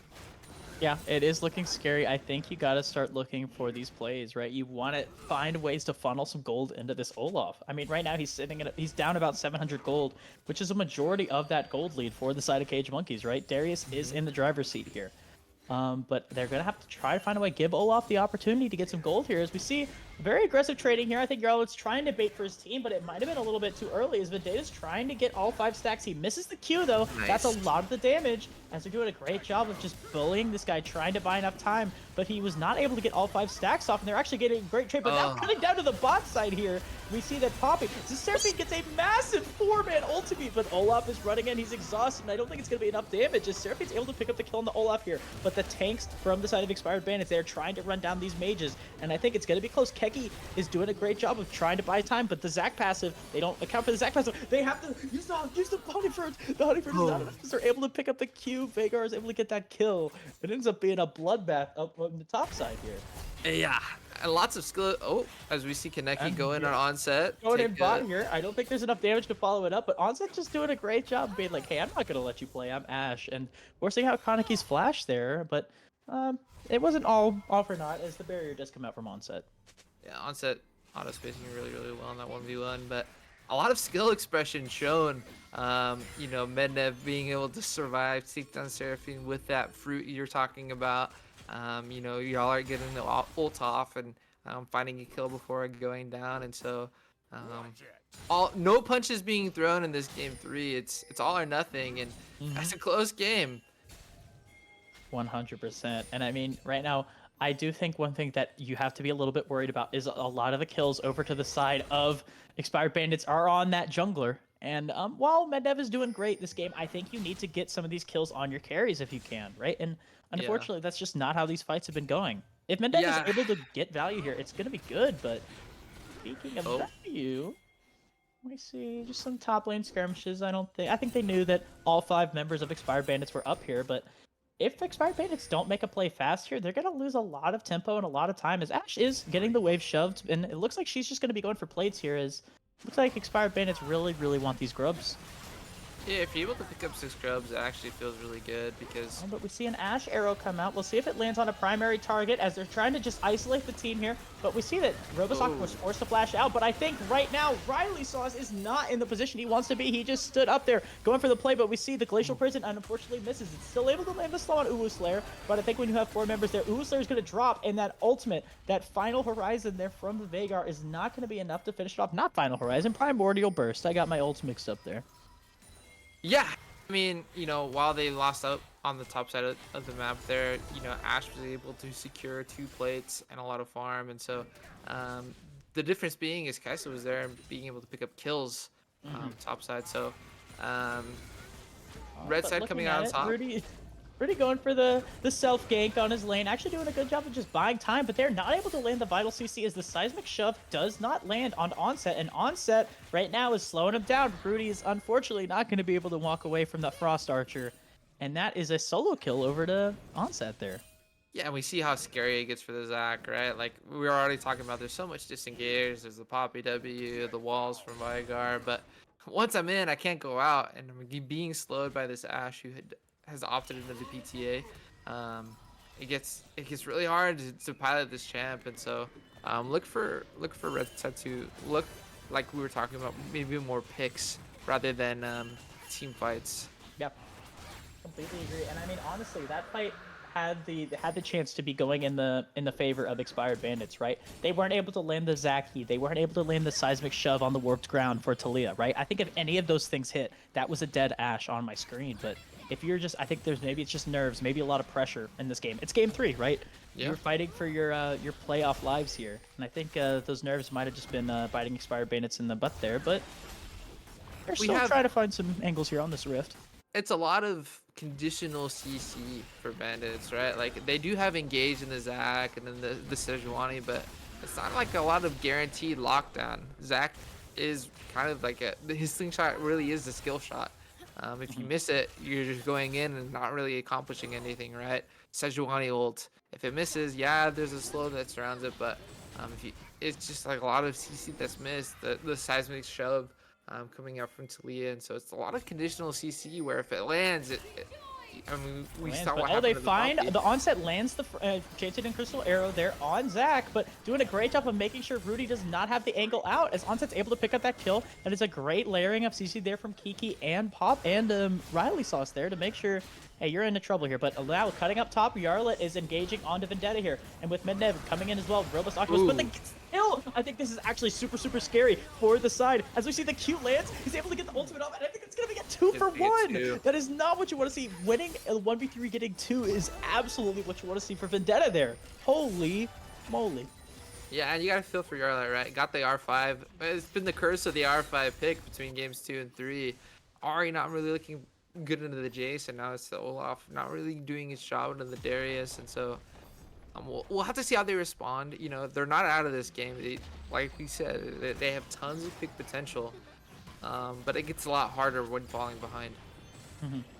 Absolutely. And I mean, that also is probably puts a lot of strain on your mental there if you are expired bandits, right? You see a play, you're trying to get that kill on that top laner who you gave counterpick to, you're wanting him to get ahead, but when that top laner just goes ahead and gets 2 kills on a 1v3, you are not feeling really confident in yourself. We'll have to see how they bounce back. I mean, this is, like you said, their playoffs lives, and so we can't really like do what we saw game 2 and just kind of like, okay, we kind of lost this game, let's just go on to game 3. There is no game 3, there's no game 4, there's no game 5, and so you can't really reset like that for Red Side, and so we'll have to see how they dig themselves out of this one, because it's ballooned to about 2.5k gold lead. I agree. I think there's got to be a way for Olaf to try to just find some gold back into this value. I think we talked about it earlier, but Kaneki is still 2-0-2, right? He is down a little bit of gold to this Ashe still. Ashe was able to pick up kills, but you do still have a late game Kai'Sa at the end of the day, who, if she's able to potentially wait out some of these fights, she does have the cleanse, but we're seeing some aggressive plays here as the unslowed boar walks in just to put a little pressure on onset, but I think right now it's really up to Kaneki and honestly Mednev to find the engages they need to kind of win these fights. Yeah, it was interesting to see Mednev not opt to using any abilities there. Maybe trying to bait out the Ashe flash would have been good, but sussed out by Rudy. Good Q there. Not good Q. I was just gonna say it. Yeah. The Darius Poppy, so saves his own life by getting at that bush. But yeah, I mean, here's the game plan, like if you're Red Side, right? With all the CC that we have, we need to force out subs before these team fights happen, so that when the Olaf does group, yes, it's behind, but it can still present a threat, right? An Ashe with no flash, or a Vygar with no flash. These carries that have a lot of damage in their kits. It's hard for them to operate because there's not a lot of CC. There's lots of disengage, but not a lot of CC, so to speak, for blue side. So we need to look for burning of these summoners before we make any plays. Completely agree, but I think right now, if you're looking for these picks as expired bandits, but I think a lot of the time it's gonna be the Darius who presents the best chance at getting these picks. But we just saw him get a double kill on a 1v3, so I think you have to look for these angles even when you're scared playing into this honestly pretty accelerated Dunk Master right now. Yeah, and I'd like to see them go bot side a little bit quicker than what they did. The Vygar, we could have fleet ult behind, but instead I'm just gonna pick up that wave, and so they're trying to posture for this dragon, but I don't really know if they can take this 5v5. Yeah. I think that bot tower is kind of centering them, but we see Vendetta lands the pull onto Olaf, forcing the Ragnarok out super early. That is not what you want to be seeing from expired bandits. You need that Ragnarok to really get a lot of value here. But I mean, they're still not in the best position. Top side. Just go top side. There's no play for you here. There is no play anymore with Olaf getting caught out. I think that is going to be a guaranteed dragon over to the side of H Monkeys, and right now your best option, is Yarlet going for that ultimate. But we see the crystal arrow. It doesn't land on Kaneki. It got very, very close. As we see, it looks like they're trying to find some more and use the fact they're all grouped together to get some value here. But Expired Bandits is doing a good job of realizing, hey, the play's dead. Let's look for some angles elsewhere, as maybe that top tier 1 is in their sights there. Yeah, it gets really scary if they go for this top tier 1 because there's no escape for them, right? The Poppy, the headbutt's really easy to do in that long lane, and so they're just gonna back off after picking up the wave. Yeah, we talked about that top tier 1, but no one is addressing the bottom tier 1, right? Robust is getting a lot of damage here. Those grubs are adding up, right? They have 6 grubs, and Talia, she's not known for her tower taking ability, but with Grubs, anybody's a tower taker, right? As we see, all 5 members of Cage Monkeys are positioning very aggressively. Vendetta is right behind as we see Uwu Slayer lands the cage onto 2. But right now, Uwu Slayer is out of position here as the flash comes out from Uwu Slayer, but Mendev is flashing over the wall. Vendetta is in the backline. He's doing a lot of damage and buying his team so much space. And it ends up looking Kaneki is pinched in between 2 people here, but that blast cone makes it tough. As we see the blast cone lands here, Vendetta is in no man's land, but right now I think there's nobody behind us. We see the Talia wall come out to isolate, and it hits on Keki, but she flashes into the wall. The charm lands, but I think that is the pick they need. Mendev actually falls to Uwu Slayer there. Riley's also trying to buy enough space for her team as Vendetta actually solo killed the Olaf on the side. It must have been miscommunication there as Vendetta is able to get it. We don't know if he is the ulti reset here, but he's able to get all 5 marks of his passive. The crystal arrow lands. Is Vendetta going to be able to buy enough space, get in? He has the stride breaker. He gets the heal. He gets the heal from Seraphine. He's able to live, but that tower, it's not going to be enough to take down anybody. That is not what you want to see for Expired Bandits here as Onset and the crew absolutely dominate that fight. Will lead to this tier 2 falling, and it was just a split fight from Bandits, right? We walled off the Seraphine, but the Olaf was opting into a 1v1 into the Darius. We've seen how that's gone the majority of this game, right? And so just a little bit scattered, a little bit, you know, kind of desperation coming out from Bandits. They know they're behind. They're trying to make these plays and make them work, but unfortunately just fall a little bit short. Darius was so close to going down to Kaneki and Robust, but that Seraphine coming in clutch. Absolutely, and I honestly thought she was a goner, right? Getting isolated by that Talia while flashing to not be able to go over the wall, but you get that value from that, just the healing from the ultimate use, and it's just they were able to win that. And I honestly think just I wasn't able to keep track of Vendetta that entire fight, but just the amount of space and amount of pressure he was able to apply for his team and just was absolutely amazing, right? He forced the Olaf to think that the rest of his team was behind him, and he isolated him, and he absolutely just blew him up, right? And then Vendetta was able to come back in, get his ultimate off, get his passive fully stacked on so many members of that team that it was just easy pickings for the Monkeys there. Yeah, and we're seeing kind of the shortcomings of the Bandits roster, right? Like, it was a comp that needed to get ahead early, and now you don't really have a lot of comeback mechanics, especially in all the disengage and all the bursts from Monkeys. And so we'll have to see how they you know, try to respond here. You know, you have to fight till the end. It's do or die. You know, you don't want to go home ending on a loss, but absolutely not. As we see, Onset is trading aggressively here, but Vendetta might be potentially caught out here as Mendev has the fully stacked crossing, but Robust is caught by the Crystal Enchanted Arrow. Mendev is not able to get away as they steadfast presence stops it, and Ash is able to pick up a double kill. Talia was trying to find an angle there, but absolutely gets blown up as a result of it. And it looks like it's going to be Baron for the side of Monkeys off that play. Yeah, it should be a relatively uncontested Baron. You know, Poppy pinging, they don't have smite, but there is no smite on the other side because it is gray screen right now. So Kaneki gonna try to pick up this tier 2, but I don't even know if they have enough of a wave to do so. They don't have the damage, unfortunately, and it ends up looking like nothing's gonna end up going the way that they want here. As while Kaneki was able to get the wave shoved, I think Cage Monkeys are kind of happy to sit with their Baron and potentially a top tier 1 falling as well pretty soon. Yeah, and this Baron is so hard to deal with for Bandits, right? This 4-1 is so strong. You know, who's going to match the Darius? Well, if we overload the Darius, who's going to match mid? Who's going to match bot? And so we'll have to see how this Baron is utilized, but so far, a tier 1 going down. Yeah, 100% there. And I think, honestly, we were just kind of talking about like how these drafts have to play out, right? I think the time window where we were expecting Expired Bandits to potentially be able to win this game, it's kind of running out, right?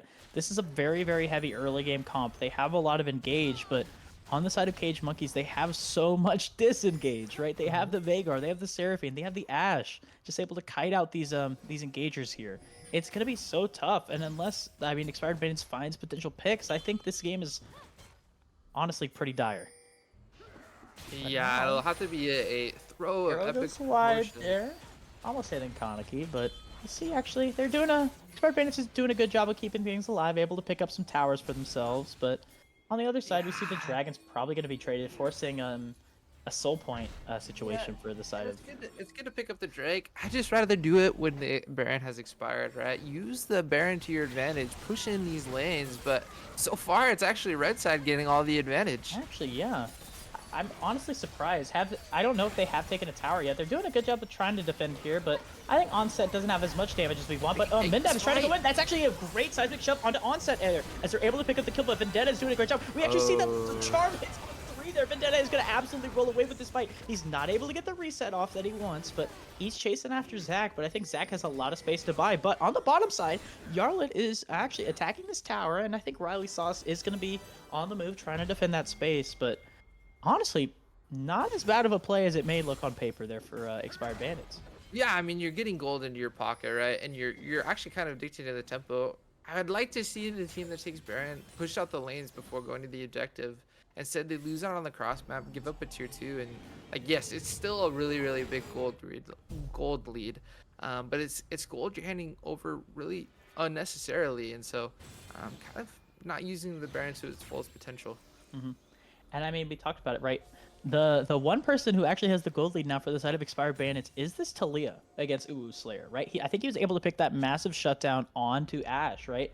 So I think with this interesting kind of build, he does have his 3-item spike hit with a Ludens, Archangels, and Shadow Flame here. Choosing not to opt into Liandry's, but that doesn't matter as we see the Crystal Enchanted Arrow lands on Talia, but she's a little far away, so I don't think anything's going to be coming of it here. As we see some aggressive posturing here from the side of the Cage Monkeys, but with the cage down, I think they're trying to make a play happen, but they're engaging into the Steadfast Presence. Rudy, I don't know if you're going to be able to find something. That passive is gone, and I think that is just a Zac passive for free as Darius is able to pick up that kill. Yeah, we talked to like the Zac really doesn't like to have fun when everyone is grouped. Going in there is So we see the a decision you want back, but the hook doesn't actually hit. Vendetta doesn't get it, but we see a little bit of poke coming out from this Kai'Sa, right? The AP Kai'Sa build is pretty good. It gets a little bit done. And when you're grouped, you can't be missing the W, so you're getting that that empowered cooldown, which is nice. As we see, yep, it's just doing some damage, trying to buy time, but I think you kind of got to stall for your Zac to get back to maybe look for a desperation play, but when all members are stacked on a Seraphine here, it's tough. yeah, it's Leah cutting the team in trying to half cut it off, here. but we see that the charm lands and double hook from the Vendetta, forcing out Kaneki's flash, but Ashe is able to pick up the kill as Mindev looks to be the next to fall, as we see a great turnaround flash headbutt there from Poppy, and Ashe is uncontested in the back. Vendetta's tanking the tower, and with no minions there, I think the play is going to be done, but that is a nice and nasty 2 for 0 for the side of Cage Monkeys. I'm gonna see if they opt to try to take this tower and maybe potentially the game with, over 20-second death timers. Over the 20-second death timers, but the Enchanted Arrow, it does go wide again. But we see a massive shove lands onto Vendetta, and that's enough to finish it. We see the solo kill coming out from Robust, right? Forcing out the flash from Keki, right? But Robust is flashing in, trying to get aggressive, but he doesn't have the shove to follow it up as Yarlet is trying to get involved, keep getting value out of his Ghost here, but he's not going to use the Blast Plant to get over there. It looks like it's just going to be a pick on Vendetta, which is massive. And I think right now a lot of the gold and a lot of this game is resting on Talia's hands here. And we talked about, like, there's not a ton of engage from blue side, and so the Talia does get some value in that, like, if you're just standing there trying to do something, the rock starts to come forward, and a lot of the damage is going to happen, but the Seraphine does provide some sustain, and especially if they get this Chemtech Soul, but you're right. I mean, game 2 is kind of on Robust, and now it's, all eyes are on him to see if they can turn this around. Absolutely. I mean, I think it's still, like we talked about it, Talia is one of my favorite champs. I think it can get a lot of value, but you also just got to be cautious here, right? If this Talia missteps, right? If she's not in a position to kind of lay down her ground to stop this Darius from going in, it's going to be tough as, I mean, it's hard for Talia to find value on this Seraphine, on this Ashe, on this Veigar. They're so far back, they can kind of play at this range. But I think if they're able to find the pick, maybe look at some people getting a little too overzealous, I think it can get value here. But it looks like both teams are kind of playing that dance now. Hey, is it worth giving up Baron or is it worth giving up Soul? Yeah, and I think if you're red side, obviously we have the bird's eye view. Just have Olaf kind of solo the dragon. Try to contest this Baron that As might we be now going out. see We that- have vision. Yeah, they have vision here. They're trying to make a play. I think they need to, as it looks like they're just going to burst down Baron. But actually, the members of Expired Bandits are just choosing to go for that mid-tier 2, which I'm very surprised about. But we see Vendetta is actually choosing to Ghost, trying to buy time for his team. But I think it's not going to be enough. We see actually the ult lands on Kaneki, forced to cleanse there. I don't actually know if he was forced to, though. He might have just done it for just a little extra safety there. But that's still a pretty big summoner burn for the side of Expired Bandits. Yeah, now it gets kind of scary because you want to play for this dragon to deny the soul, but they have Baron. They could just walk it down with Vendetta mid. Absolutely, that is an open end mid. So you got to try to get mid priority here. You are unfortunately forced to back out as they actually end up losing both here. I'm surprised that nobody went for a Baron contest there. I guess they wanted the tier 2 mid, but it looks like they're just going to give over both objectives here to the side of to the side of monkeys. Yeah, I'm surprised they can test Baron at all, right? They had vision, but opted not to do so, kind of losing out on both. And I mean, it is what it is, and it looks like we're just trying to. Oh, we're seeing a defend. very aggressive flash there from Uwu Slayer, but Rudy does a good job of just doing the quick E, quick slingshot to make sure nothing happens here. As we see, you talked about that victory march here. That could be what is in the eyes of Caged Monkeys, right? They want to close out the game with this push, right? But I think if they have a little bit of wave clear with the Talia and the Kaisa, but Kaisa has to play so safe here as we see the wall come out, trying to buy enough time, but it doesn't catch anybody out specifically. So it ends up being not a waste, but having to walk out as all 5 members are just willing to be clumped up. As actually there's a pretty good hold of the defense here, but we see that the ultimate lands onto Yarlet here. But we see a massive shove. It hits 2, but the cage is going to stop him from coming in as Vendetta is bought on the side. But there's so much clump going on as Viego and the Viego is able to get the kill. The Ash is able to get the kill. Darius is able to kill. This is not what you want to see. Ends up being a double kill, an absolute disaster for Robust, and I don't think he's going to be able to get that kill as Vendetta picks up the triple kill and absolutely puts on a performance here. As we see the side of Caged Monkeys, they're going to be able to close this out. And it looks like we are going to be seeing the Caged Monkeys versus Clown in quarterfinals of Crusader. Yeah, really well played by Caged Monkeys. I mean, looking at the draft, it was their game to lose, right? If they punted early, it would get scary. They did their job. They kept the deaths low, and they made it out scot-free, picking up that 2-1 win and moving on. And you know, Absolutely. it is what it is. Like, it was the curse of the R5 pick between games 2 and 3, and you hate to see it. You hate to go out like that, but both these teams put up such a good show, and you know, hopefully they stick together and we see them around in the amateur scene next split. 100%, right? I have utmost respect for this Galaxy roster. I think we will be seeing them back. I think we'll be seeing them back stronger than ever, right? Not Galaxy. I apologize. Expired Bandits, right? Dropping point. I was getting the 2 teams confused, but still, right? I think we talked about the draft and I guess just the things that needed to go right for Expired Bandits. It just didn't go right, right? Like the Olaf needed to be ahead in that game, but Darius absolutely put on a show, kind of playing honestly with still what felt like counterpick at the end of the day, right? I think they picked Olaf for the team, like the team itself, but they were like, hey, you still have to get through a Darius at the end of the day. And Vendetta said, you are not getting through me, man, as he absolutely put on a performance, right? Ending 11, 4, and 7, doing the most damage in the game. And it was just absolutely great performance from him there. And I think that's on the back of 2 games straight of Ornn, right? Did he play Ornn both games? And so kind of a 180 in terms of play style. Yeah. Actually, no, able I to- think he played that. He was the one who played the Aatrox game 1 there. Or yeah, sorry, yeah, Aatrox. Okay. But yeah. So the Ornn wasn't working. Instead opposite the Darius and got the better of the quote unquote counter pick, right? He picked it blind and did really well, and you know, they played their comp to their strengths, and unfortunately just ran out of time for monkeys there.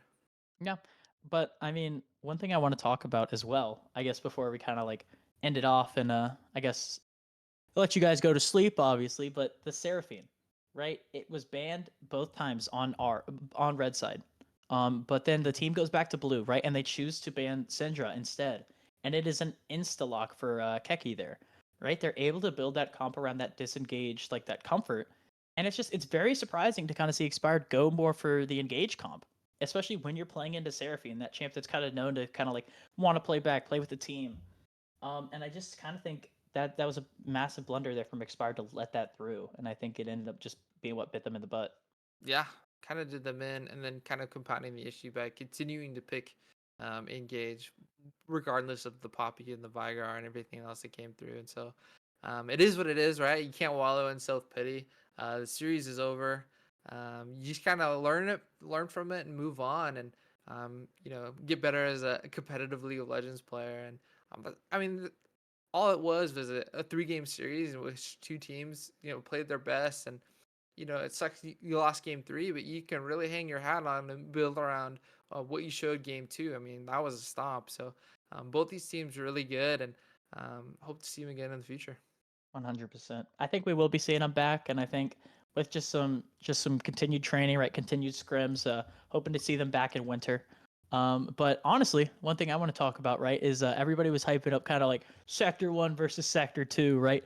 Who's the better sector? And today we kind of weren't expecting it. I honestly was expecting both Sector 1 teams to win, but we actually saw Conduit taking it over Galaxy, as well as Cage Monkeys here taking it over Expired. So I guess it's up to the remaining Sector 1 teams to hopefully hold on and prove that we're the best. But still, very, very impressive showing here from all teams.